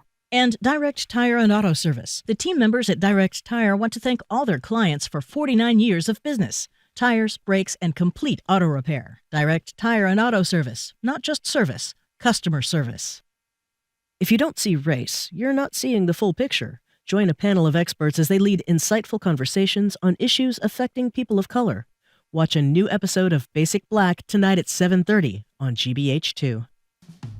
When you consider the things you value and want to see continue for future generations, We hope you'll think about the news. GBH News with NPR. What matters to you? I'm Jared Bowen. This is The Culture Show, live from our GBH studio at the Boston Public Library. Coming up, our Arts and Culture Week in Review. First up, the culture of Hollywood shifted in the years following the downfall of Harvey Weinstein and the launch of the #MeToo movement. So what will the reverberations throughout the industry be now that his New York rape conviction has been overturned? From there, Jerry Seinfeld says that Hollywood is a has-been, declaring that movies are no longer a cultural superpower. And the climate activist group Extinction Rebellion says that if we don't act now, humanity could become an exhibit in the American Museum of Natural History, an institution they recently protested. Finally, can Cher believe in the Rock and Roll Hall of Fame after deriding it, the pop star along with Mary J. Election, as David Pecker has testified, rather because it was good for business. Pecker, a longtime friend of Trump, is a witness for the prosecution. The State Department has found that some Israeli units were responsible for, quote, gross violations of human rights, end quote, but it has stopped short of restricting U.S. aid to them. NPR's Michelle Kellerman has this report. Under the so-called Leahy Law, the U.S. has to restrict assistance to any unit accused of human rights violations if countries don't take steps to respond. This could be the first time the law would be applied to Israel, which receives over $3 billion a year in U.S. aid. Sources say the department found that some Israeli units were responsible for gross human rights violations. The allegations go back several years and predate the war in Gaza. Israel has taken some steps to respond, sources say, but the department is still looking into one unit believed to be the ultra-Orthodox Netzeh Yehuda, which was blamed for the death of an elderly Palestinian-American man in 2022. Michelle Kellerman, NPR News, Tel Aviv. Secretary of State Antony Blinken is in Beijing working on stabilizing ties between the U.S. and China. He tells NPR's Steve Inskeep Beijing could help de-escalate conflict in the Middle East. I actually believe that China could play a constructive role in trying to make sure that conflict doesn't spread, that we don't see escalation, because it has relationships, it has influence with critical countries in the region, including, for example, Iran. So what I'm focused on is trying to encourage China to use that influence in a productive way. Blinken also says China is the #1 supplier for Russia to rebuild its defense industrial base, supplying weapons to Russia's full-scale invasion of Ukraine.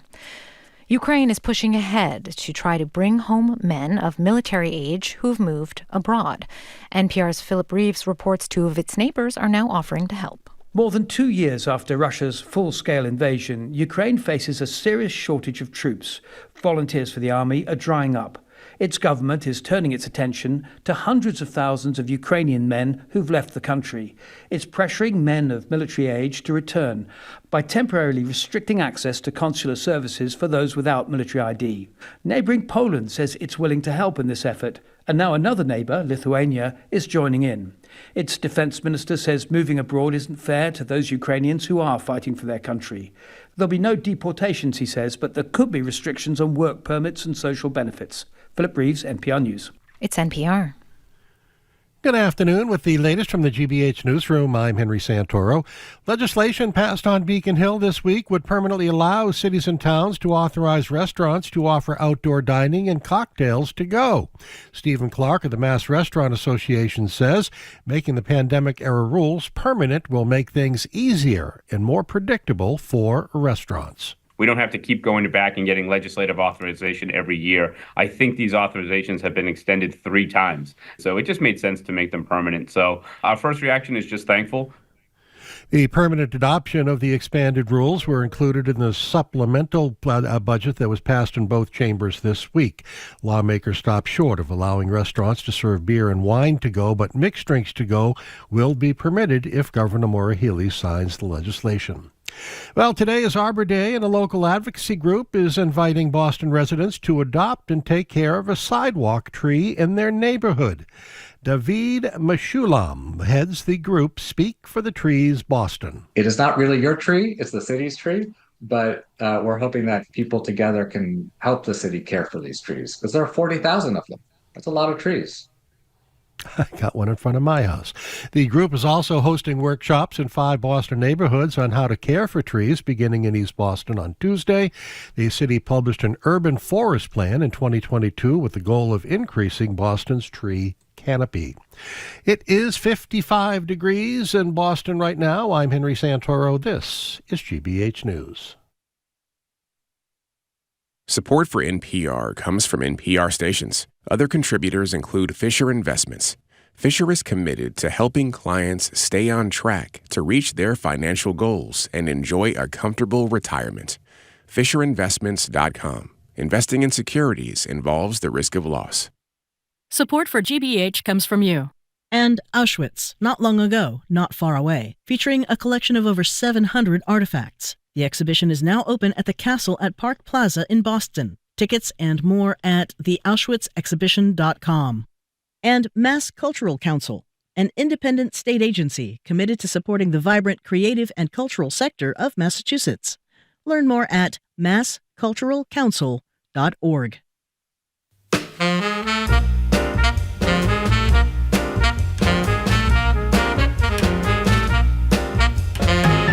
Welcome to the Culture Show, live from our GBH studio at the Boston Public Library. I'm Jared Bowen. Callie Crossley is away today. I'm joined by co-host Edgar B. Horwick III and Culture Show contributor Joyce Kulhawick.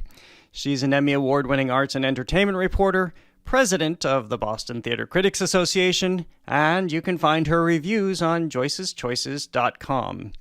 It's time for our Arts and Culture Week in Review. Here's what it sounded like.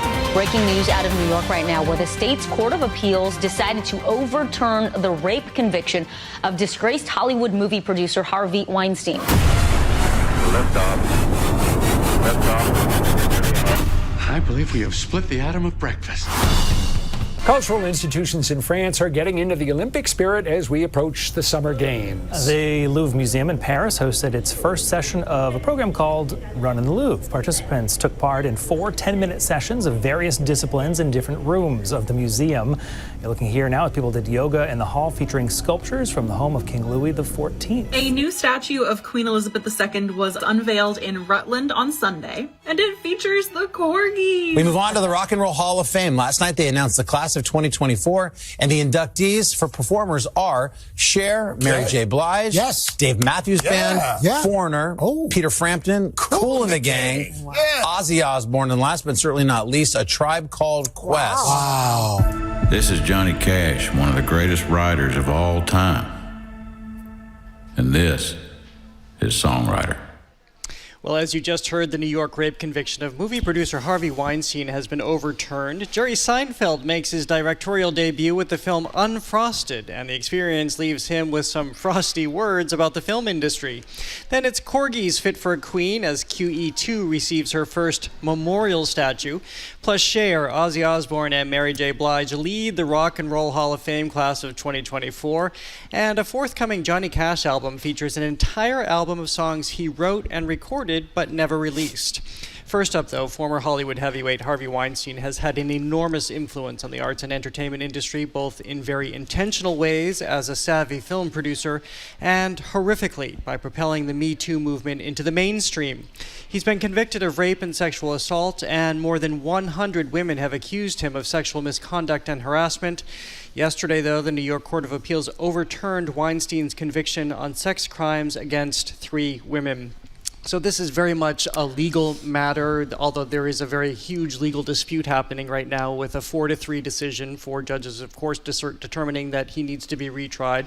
The Manhattan District Attorney's Office had said it will retry him. He's still in prison. He will still serve out his sentence for a conviction in Los Angeles for sexual assault.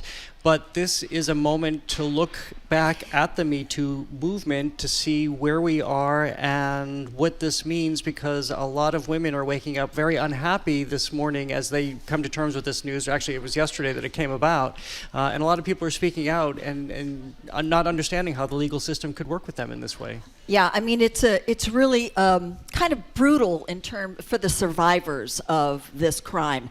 But if we look at the culture overall, I mean, this has really been, in the last few years, 2 steps forward, 1 step back for women. I mean, we're still very difficult finding a foothold that we can hang on to for Me Too. Certain things have certainly been improved.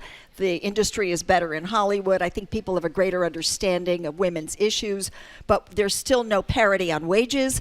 There's still no parity in terms of advancement in the marketplace for women. There's still no we've had reproductive rights that have been clawed back. So this is a very difficult time. And when we look at this case, it really goes to how difficult it is to both prosecute sex crimes, but how easy it is to perpetrate sex crimes. And it's for the same reason. They're done in secret, there are no witnesses, and they're often perpetrated against people of a vulnerable class who are outranked or overpowered in some way. So women are going to continue to have to fight to make some progress. It's going to be retried. Edgar, before we get to you, let's just hear from Ashley Judd. People might remember that she was one of the first really high-profile people to step forward, and it had to be very brave of her because, remember, there was a time that he really had a lock hold on Hollywood and people's careers. But actress Ashley Judd spoke yesterday with the BBC about the overturning of Weinstein's 2020 rape conviction. And part of what's so important about the Me Too movement is that not only do men who stay silent about other men's violence no longer tolerate that, but that we end impunity. And so there are all these forces at play. The institutional betrayal I mentioned earlier, and we need to have responses of institutional courage. You know, oftentimes survivors say that the betrayal and the moral injury we suffer within the system is worse than the sexual body invasion we experienced in the first place. Yeah, and that's one of the things that's so difficult here, right? Because this felt like, I mean, if you look at this, there are a lot of high-profile people, like what a common person would look at and say, this is a person who should, like, have some sort of voice and power. Rosanna Arquette, Rose McGowan, right? These are Uma Thurman, Gwyneth Paltrow. I mean, it goes on. And so when you have a situation like this, where it felt like here's a person who I think a lot of people looked at as a monster, has all of these victims, all of these claims against him, including these high-profile women,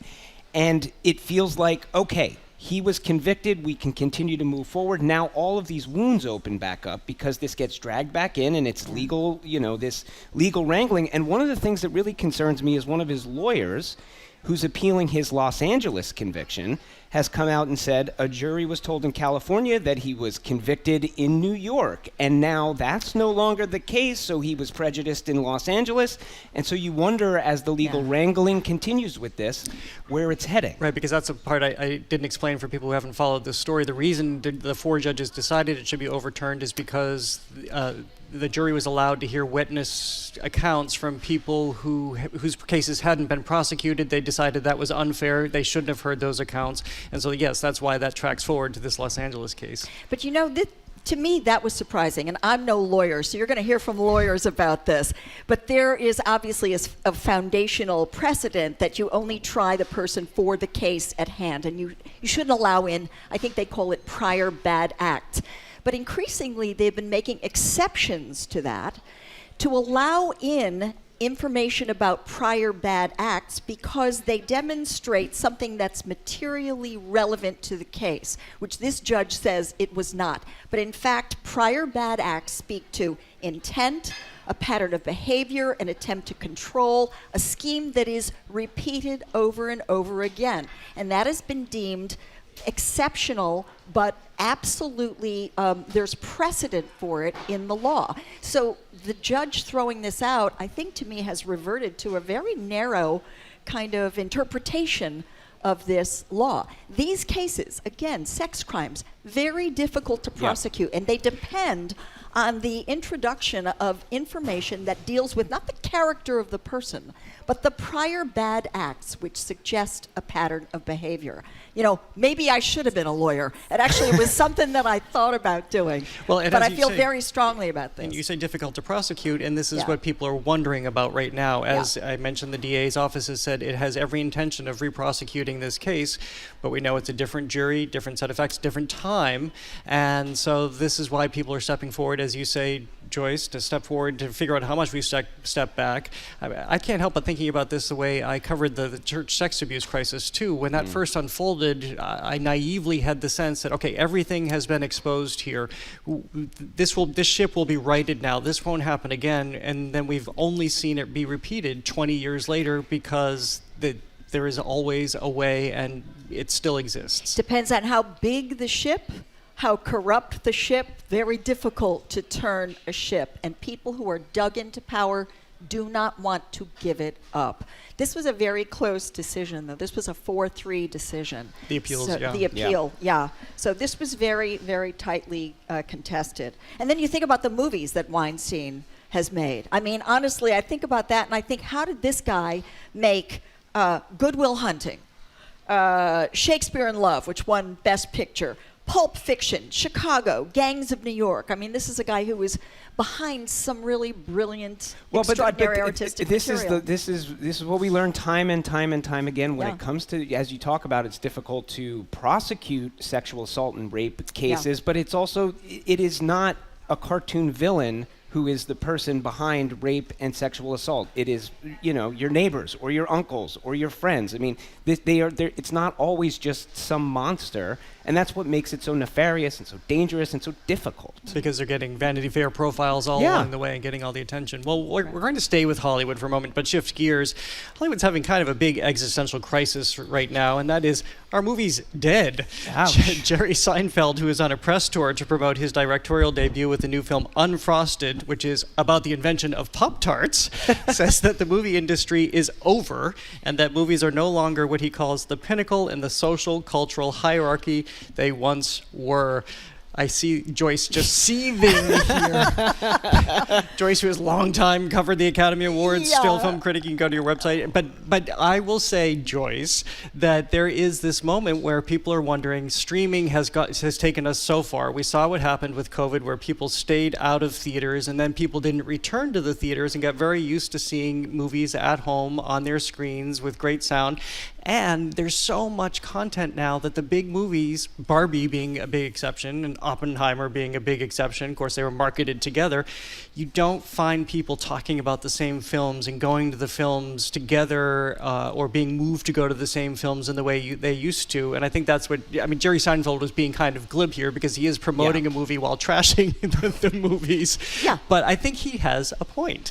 Well, yeah, he does have a point, but I think it's Jerry that's having the existential crisis, or he's just trying to grab headlines or something. And I love Jerry Seinfeld, but he says in the same paragraph, he says that movies are not what they used to be, and then he starts complaining about how seriously everybody on set was taking the movie he was making, which he found hilarious. Yeah, which he also found very funny. Actually, we should have him talk about this. Here's the interview with GQ that you were just mentioning. He's talking about movies and describing an absurdly tense moment on the set of his latest film, again, Unfrosted. And some guy on the movie, he just lost it and started screaming at one of his assistants. And I went, everyone stop. Screaming like crazy loud. I go, everyone stop. This is a Pop-Tart movie. None of this matters. We will not have any screaming. This is not important.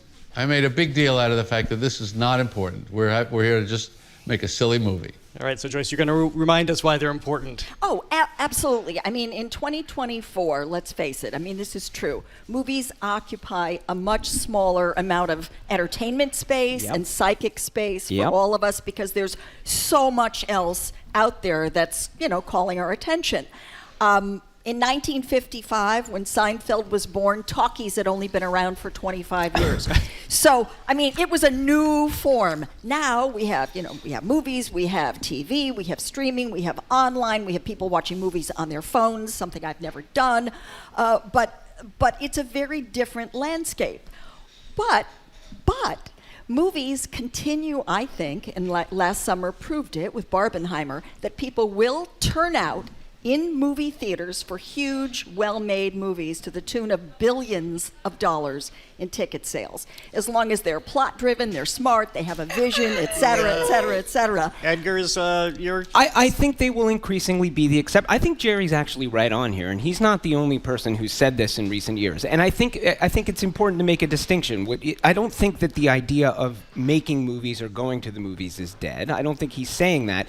He's saying the idea of quote unquote the movies, the pictures, like as a big, huge cultural thing. If you follow through the rest of his, I think what he says in the rest of his quote here is kind of in line with what you're saying. He says, film doesn't occupy the pinnacle in the social, cultural hierarchy that it did for most of our lives. When a movie came out, if it was good, we all went to see it, we discussed it, we quoted lines. Now, and I love this line, now we're walking through a fire hose of water just trying to see.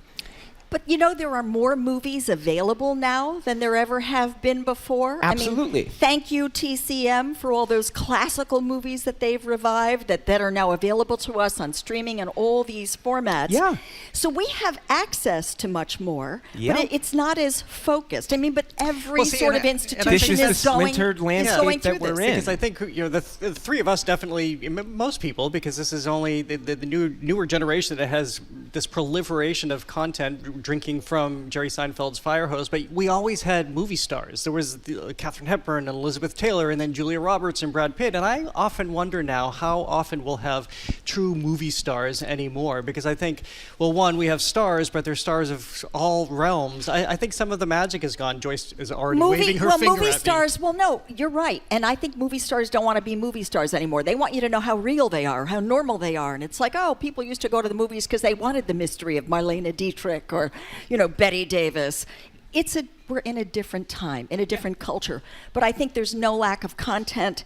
What's changed really more than anything is the business model. How do you make money in these different formats? And what they're finding out is that different content is suited to different formats. Small, intimate movies can be seen, on television, but these big blockbusters that are driven by technology and special effects maybe are better seen in theaters, Yeah, I mean, but also that sort of ruins some of the content because there is no plot. There's just but yeah. there's more of everything bad and worse. 100%, and I kind of think we're all saying the same thing. It's just the parsing of the language, right? Because Jerry wanted headlines and he got them. Well, I don't even know if he was like going for headlines. I mean, he's Jerry. If you read that whole interview, it's very funny. He's he's very dry. He's somewhat sarcastic, and like I don't think he's saying anything particularly controversial. Do a Google search for movies are dead, and there have been dozens and dozens and dozens Jerry of headlines pops up. like that. Well, right now he does.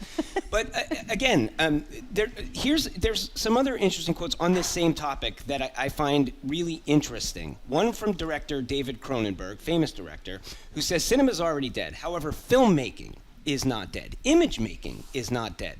Cinema becomes something else. It is no longer the cathedral that you go to where you commune with many other people. And to me, I think in some ways that's what Jerry's talking about That's too. exactly and what that he's I saying. 100% agree with. Despite the fact that we have content everywhere, some of it great, some of it better than the content that was out there in the golden age of cinema. But that idea of the pictures as a cathedral, as somewhere you are trying to You attain. love saying that, don't well, it's you? just fun. Try it. It's fun. The pictures. The pictures. Well, and I think we were all making our own distinctions. I think maybe it was better. The headline would better be that. And I already see how you'll argue against this, but for lack of a better term, Hollywood is dead. Just that notion of the old pictures and that just that kind of the sexiness and mystery and just everything that Hollywood was built on has just gotten smaller. And it's not just happening in Hollywood. It's happening on street corners everywhere. Anybody with a little camera can make a movie now. Yeah. So that's a good thing and a bad thing. Yeah, there's the benefits. There's always a benefit to change, and so it's... But movies are not dead. She's just gonna fight for the last word, Edgar. Okay, movies are not dead. All right, well, up next, the Louvre goes out on a limb hosting yoga classes. That and more next on The Culture Show, live from our GBH studio at the Boston Public Library. The Culture Show is made possible in part by a generous contribution from the Fiducia Fund, proud to support this station's arts and culture programming.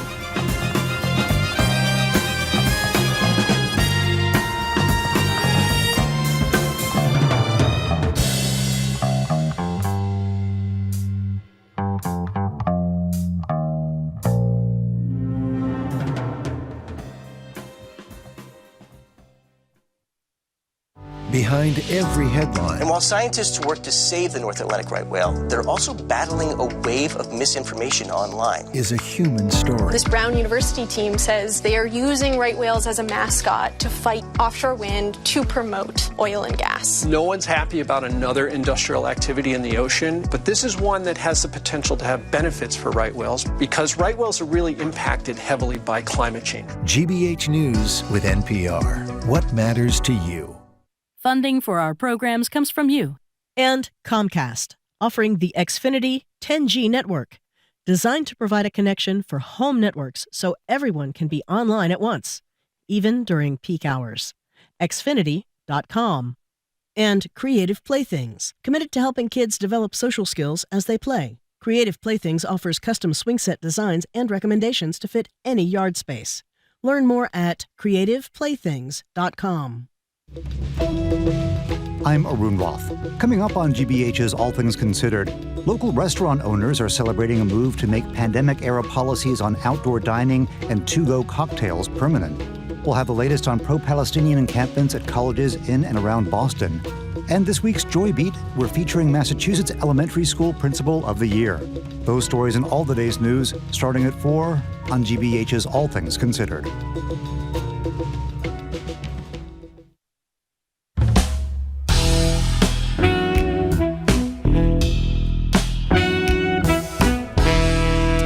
Welcome to the Culture Show, broadcasting live from the GBH studio at the Boston Public Library, where we want to welcome guests joining us from Boston Design Week. Woo-woo. It's great to have you here. For our listeners and lovers of art and design and architecture, Boston Design Week is now underway and goes through May 5th. Check out their website for more information.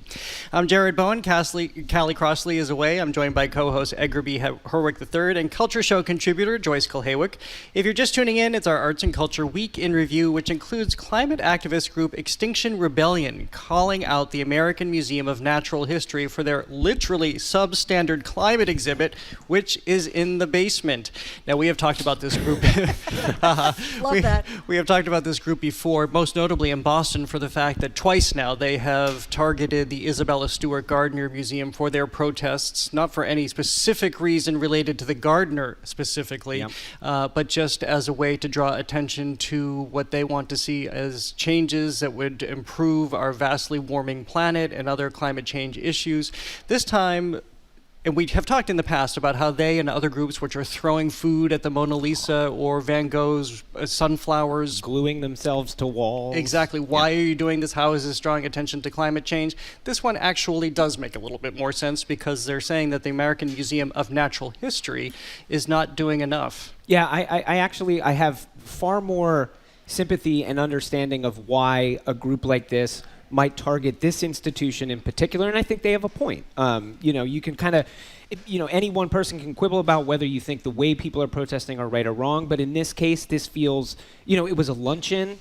It doesn't sound like they were destructive of anything. I think this is an institution, and they had a very specific ask. They said that every visitor leaving this museum should have a deep understanding of the urgent environmental challenges. I think that is a fair statement for a natural history museum. Now, I think this natural history museum will say, well, we do have an exhibition, but they're saying it's not enough. Great, let's argue this out in the marketplace of ideas. I'm okay with this. I have to say, I really applaud the way they did this.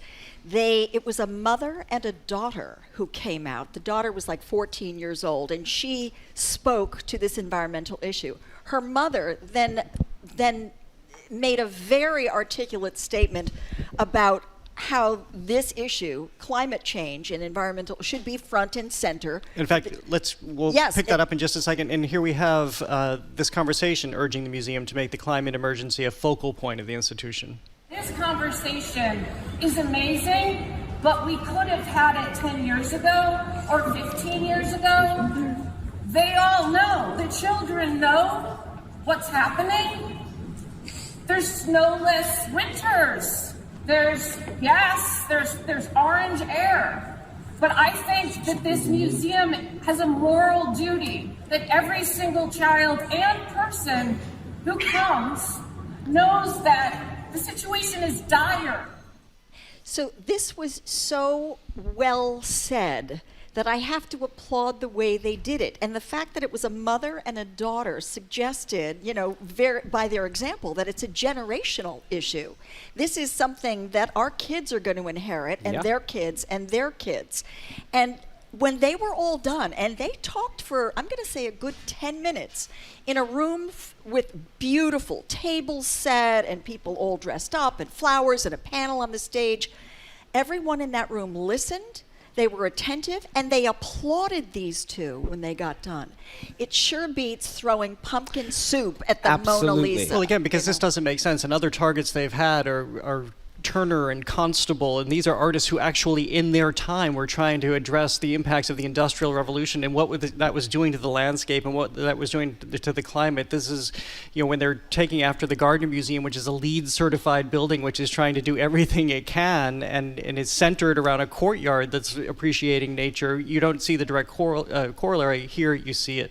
Let's move on now to the Louvre, where a very interesting story caught our eye this week, and ahead of the Olympics, we are seeing yoga now happen, maybe not right in front of the Mona Lisa, but throughout the largest museum in the world. This is awesome, right? I mean, this is just like thumbs up across the board. You've got to love this. I mean, and it's not just yoga. There's also going to be dance classes. There's like exercise stuff going on.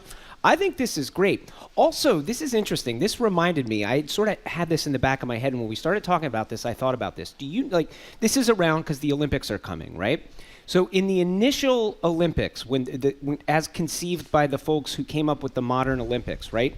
Art was a part of the Olympics in the early years from, it's like 1912 to 1948. There were medals awarded in the categories of architecture, literature, music, painting, and sculpture. Oh, let's bring that back. Thank you very much. I mean, it's totally cool. It isn't and so just all about sports. From its beginning, and it was art. It was the artists were making art about sport that would be entered in, and it lasted for a while. And it never really fully took off. But the man behind like the conception of the Olympics kept fighting for it because that was like part of the initial spirit. So I love the fact that this is tied in with the Olympics, and it was 100 years ago in Paris that the Olympics had, art with medals, and so now we have, the institutions in Paris joining in. I'm game. This is awesome. It's a great way that I think museums everywhere are trying to reframe themselves and rebrand themselves as more civic spaces, not these elitist institutions that you're afraid to walk into, that you have to whisper in, etc. But museums that throw open their doors, like the MFA here did on that main street, invite everybody to come in, have conversation, do yoga, whatever it is. That this is a change that we're seeing, I think, in museums all around the world. And I'm thinking about that statue in Great Britain in the same way. That we're going to talk about, which is the Queen. But before we get to that, I will just say I agree with you. I think I talk about this all the time. It breaks down barriers to entry. It's hard to be intimidated when you're in yoga pants and you bent your body in half in front of a sculpture. It's hard to think after that unless you don't you belong. Find yoga intimidating. Right. Well, for some of us, yes, it can exactly. It's a little hard. And we should point out that it's not just exclusive to Paris. That the De Cordova Sculpture Park and Museum right here has long had now yoga afternoons in the Sculpture Park grounds. But we'll just move on to the Queen right now, and we're seeing there have been statues of Queen Elizabeth that have been in England, but the first statue of the Queen just emerged since her death. It was just unveiled in a small town across from the public library. And to your point, Joyce, well, why don't you walk us through? It's not the typical, say, Queen Victoria depiction that we might see. No, I mean, Queen Victoria was always represented at a different time and place as being rather stern and rather, obviously very authoritative, longest reigning monarch except until Elizabeth. This is a statue that shows Queen Elizabeth in full regalia, a big, long, flowing gown. But she's surrounded by her 3 corgis. And the corgis, one is peeking out from underneath the gown, the other one is kind of right next to her, and another one is sort of on the ground at the pedestal. And the idea is that people would come and take pictures there, and that the children would sit on the corgis and have their picture. So this is an interactive, kind of approachable queen who is known for her warmth and sort of a mother figure, a nurturing figure. That's how they think of Queen Elizabeth. And when she was lost, when she passed, it was like a member of the family. Yeah. So this, again, barriers taken down. And this is the first statue, I think, memorializing Queen Elizabeth since her passing. The town is, I think, Oakham. Oakham. Is the That's name it. of yeah That's is it. the name of the not Occam but Oakham, and it's Hywell Pratley who talks a lot about. He's the sculptor. Yeah. Who talked about Well, this statue. it's interesting because at first he said his first idea was to have her like a little bit older with the pillbox hat on a park bench surrounded by the corgis, but then thought, all right, that's great. Like I think he said something like, that's good for your grandmother, but like, she was the longest serving queen. So he wanted to kind of have something a little more powerful. But I will say, when I was looking at this, there is a way of reading it where because she is standing very kind of powerfully and friendly, but powerful with her big robe on. And then you've got these Come dogs. close, but don't come too close. Yeah, the dogs at her feet. And I'm like, you could be like, and the British people were represented by 3 corgis just at her feet as she stands on a pedestal above them. I was just saying, it did enter my mind that you could interpret it that way. Of course, it's not intended that way. Yeah, I don't think so. I think you're overthinking saying, this. Well, especially since that corgi is peeking out from underneath her gown. Well, It's one so of them is reaching up to her, so maybe Edgar is seeing this in a different. Just help me, please, Queen Elizabeth. But I think that depends on the looker. Need help of the queen. What I did like about the sculptor is that he talked about he wanted kids to come and sit on the corgis, and it reminded me of Nancy Shern's ducklings at our public garden. Nancy loves how people decorate them for Bruins, for the Red Sox, and how the kids come and sit with them. And of course, they had like 50 corgis that came out for the unveiling of the statues, actual corgis that were there in the park. Which is just adorable. Yeah, I mean, it is. Well, before we end this segment, we should just talk quickly about what happened at the MFA this week, our own Museum of Fine Arts. Another thing we talk a lot about on this show is repatriation. That is finding pieces of art in museum collections that belong somewhere else because they were looted or through fraudulent means landed there. This is an interesting case where the museum's own team, led by Victoria Reed, the curator of provenance, identified a ceramic coffin in their collection that didn't belong there, that was fraudulently acquired and then sold to them in 1985. They discovered it didn't add up and returned it to Sweden, where it belongs. Yeah, I mean, again, part of what museums are doing in terms of rethinking how they curate their collections, where everything comes from, what belongs to who tells our stories. It's all part of the same thing. I think it's terrific. I mean, that coffin, it was a child's coffin, and it was, I think, excavated in Egypt in 1920, and then, like so many of these kinds of artifacts, was taken in and then disseminated as this certain body of people decided it would be to various parts of the world and various museums. Well, and also they were sort of, it seems, fairly duped in the acquisition of this, right? So what the path begins when a publication of pictures came out, I guess, a few years ago, and somebody at the MFA spots this piece and says, hey, wait a minute, that really looks like the piece in our collection, but we got this from this other person who said they unearthed it in Egypt. I think this is you wonder how many of these stories there are out. I mean, like they are everywhere. And Jared, you've talked about this a lot. Like the MFA is out in front of this in a way that other institutions aren't because they have a full-time person working on this and looking at this. You've got to wonder if other museums follow suit and do this, just how many pieces in collections all over the world are not where they're supposed to be. I was just reading about this the other day. Another museum just announced that they were having this curator of provenance, a position the MFA has had for a long time now. Victoria Reed has been in this position. So I agree with I think we're going to see a lot more of this. No, I applaud the MFA. I mean, for being, as you say, out in front of this issue.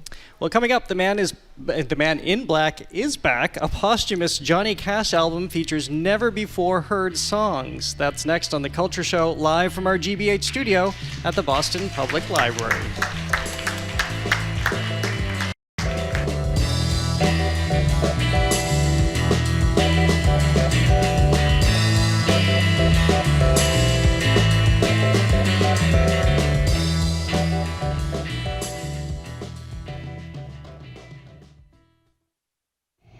If you ran a store and sold everything at half price, you'd probably go out of business pretty quickly.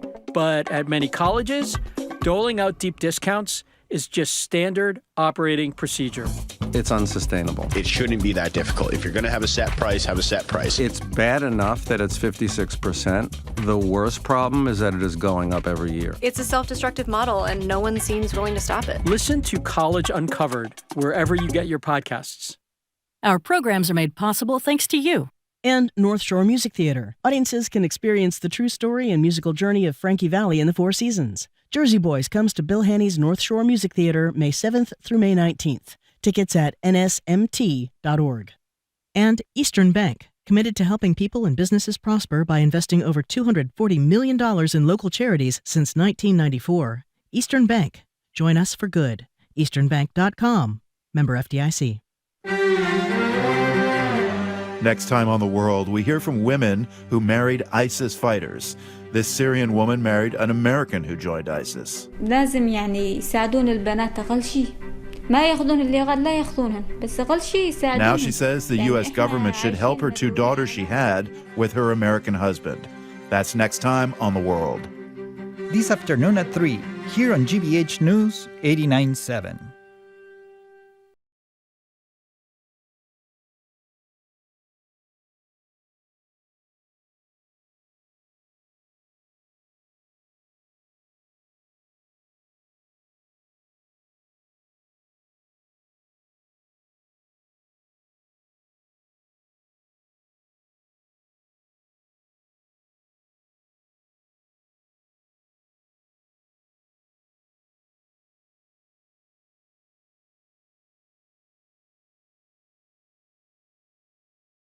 Right now, Edgar and Joyce are already dancing. It's very sweet. Doing our best, Sonny and Cher.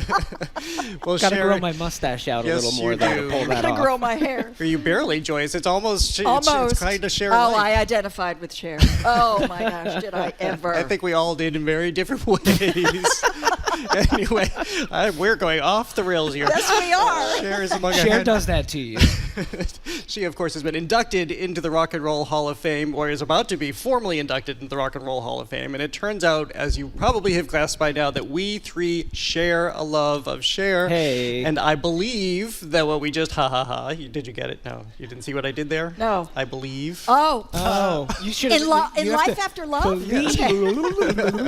Exactly. The auto tune. So, Joyce, that's your favorite Cher song. Which? The one we just played. Oh, I got you, babe. Yeah. Because it was the first time I ever really saw Cher. It was the first time I ever heard her. There she is, this cool, tall, lanky, long-haired, exotic-looking, I don't give a damn kind of person standing next to this short guy who was her husband. Yeah. But they seemed to get along, and they were kind of like Mutt and Jeff or something like that. I thought she was a riot, and I was fascinated by her. And they sang that song. That's, for me, the iconic song for her.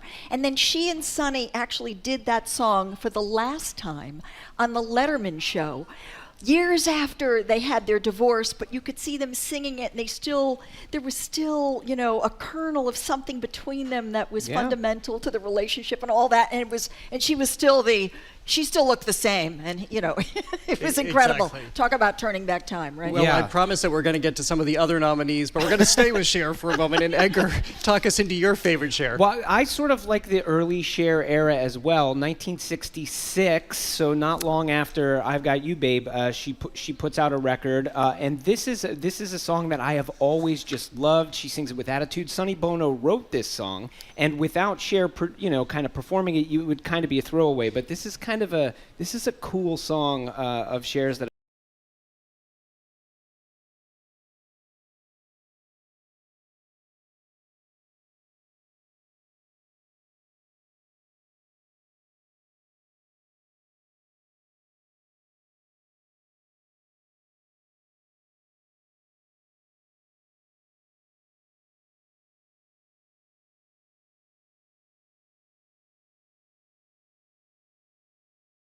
Is cool, like just excellent, and when you think about Cher, I mean, one of the things that is incredible about her is not just her staying power. I mean, she's been around now for decades and decades and decades, and a lot of times when an artist survives for that length of time, they have to, by nature, they reinvent themselves over and over and over again. A lot of times when that happens, it feels like the artist is kind of spiraling from like really far in one direction to really far in another. With Cher, it feels like she's been able to do that. She's been able to evolve, but there's something core about her that has remained the same throughout it. So it doesn't feel like she's putting costumes on necessarily. There's something that has always been there about her that is through the whole of her career. Funny you should mention costumes, because that leads us into my favorite Cher song from 1989's Heart of Stone. Here is If I Could Turn Back Time. Oh boy.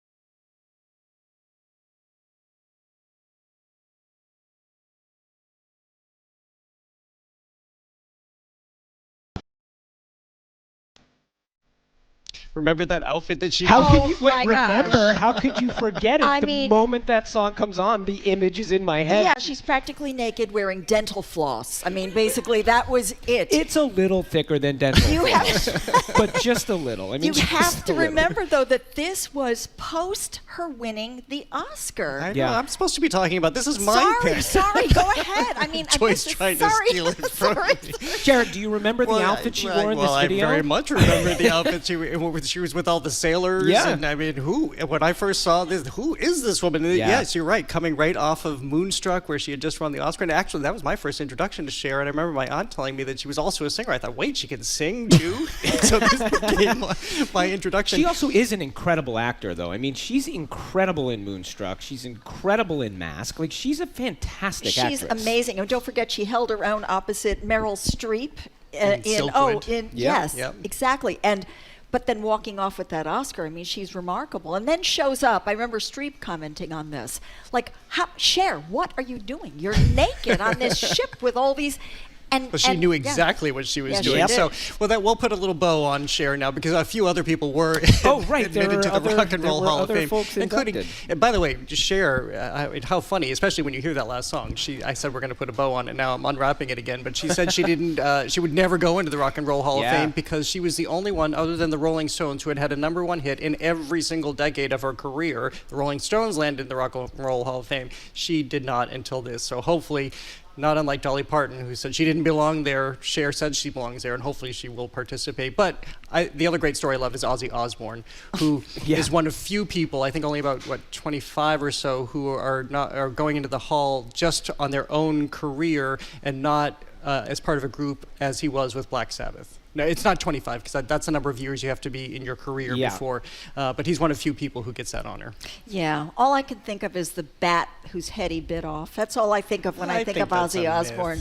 Wasn't that I think it really happened. That's a myth. That's a myth. No, I think that's somebody Google that. I think it really happened. Well, anyway.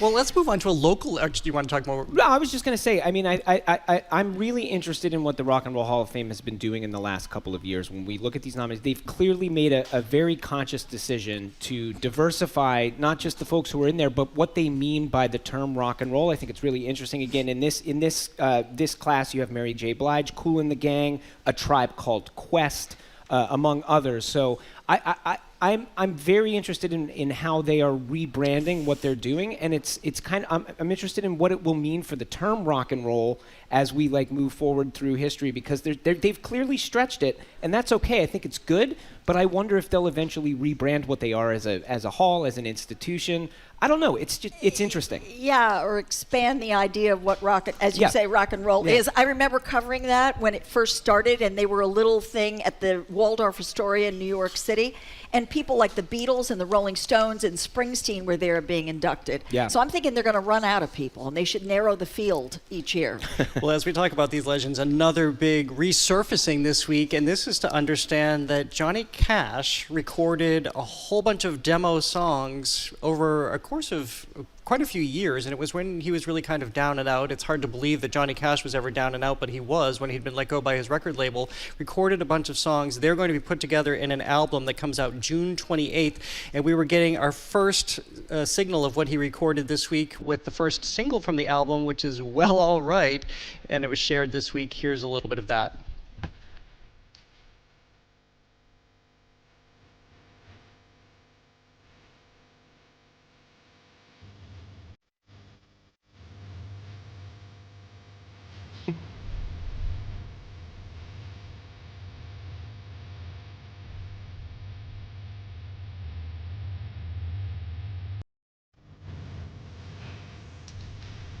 Yeah, I think we're all very eager to have that album. That's Johnny Cash. I mean, it's like, I mean, he has a sound. I mean, this is great. I think this is great. I think this has been done really the right way. So they had these, it's 11 original tracks. Only 2 of them have ever been heard before. So most of them have never been heard.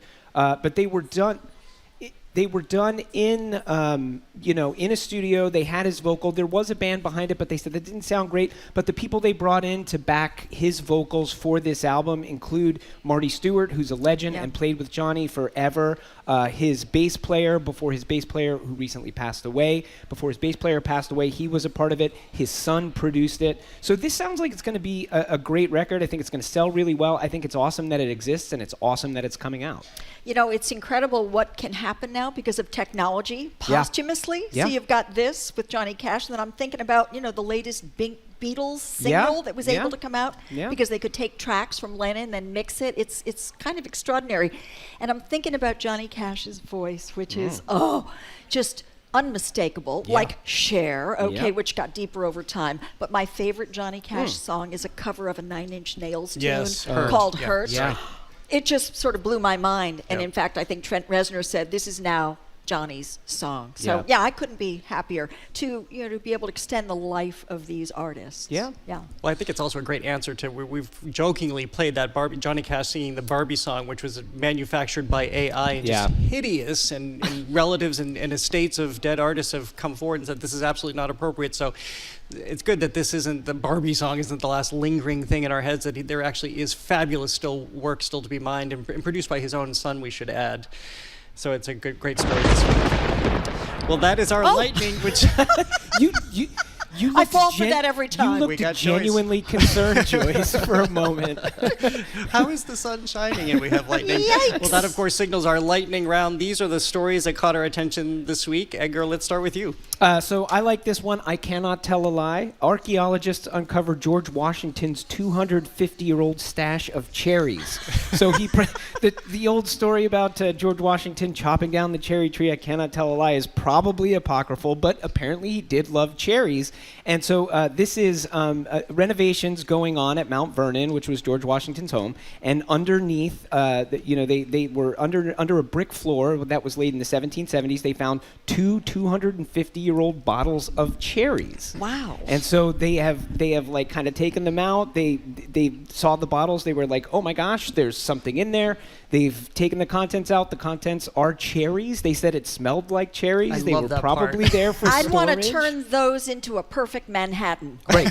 Well, it's interesting. At first, they thought it might be 2 bottles of something called Cherry Bounce, which was like cherries and brandy that they used to make, which apparently George Washington was fond of. It sounds delicious, like spices and cherries and brandy. But no, it was just cherries. They think the water might have seeped in through a broken seal in the cork, or when the cork that was keeping the bottles. They think they were just put down there for storage. So they're going to test what, the stuff inside. The bottles are getting renovated. They'll go on display at Mount Vernon. And the folks who are doing this, I think, importantly point out that it is likely that these cherries were bottled by enslaved people at Mount Vernon. It's a reminder that there were many enslaved people that were keeping that plantation operating. So I think important that they mention that as part of this. But it's a neat thing. 250-year-old cherries. Love it. Delicious. Joyce, what is your headline? It sounds like something you could bring with you to a picnic at Castle Hill, because this summer, June 5 through 16, Castle Hill on the Crane Estate, which is so beautiful. I love that spot no matter what's going on. They're going to be doing performances of Shakespeare's As You Like It. So they're saying it's going to be staged outside at the casino complex. You can bring your favorite beach chair, a picnic blanket, a picnic lunch, some cherries, whatever. Sit out under the stars and enjoy the whole thing. That's my little lightning round. It's a beautiful place to be. It's so beautiful. Maybe we'll make some cherry bounce. We'll put them in some bottles and we'll go and we'll watch and then do the play. show from there. Yeah, absolutely. I love it. So my headline is about a show. This is actually I'm patting myself on the back here because I went to New York in February and I saw this unbelievably hilarious show, deranged show off Broadway at the Lucille Lortel Theater. It was called Oh Mary, and Cole Escola, who many people might know from online YouTube videos and some shows, Studios plays Mary Todd Lincoln, and she is pretty upset, rattling around the White House, drinking paint thinner, just not happy that nobody's paying attention to her, a.k.a. Abraham. She keeps saying, "Why aren't you paying attention to me?" He says, I'm fighting the war.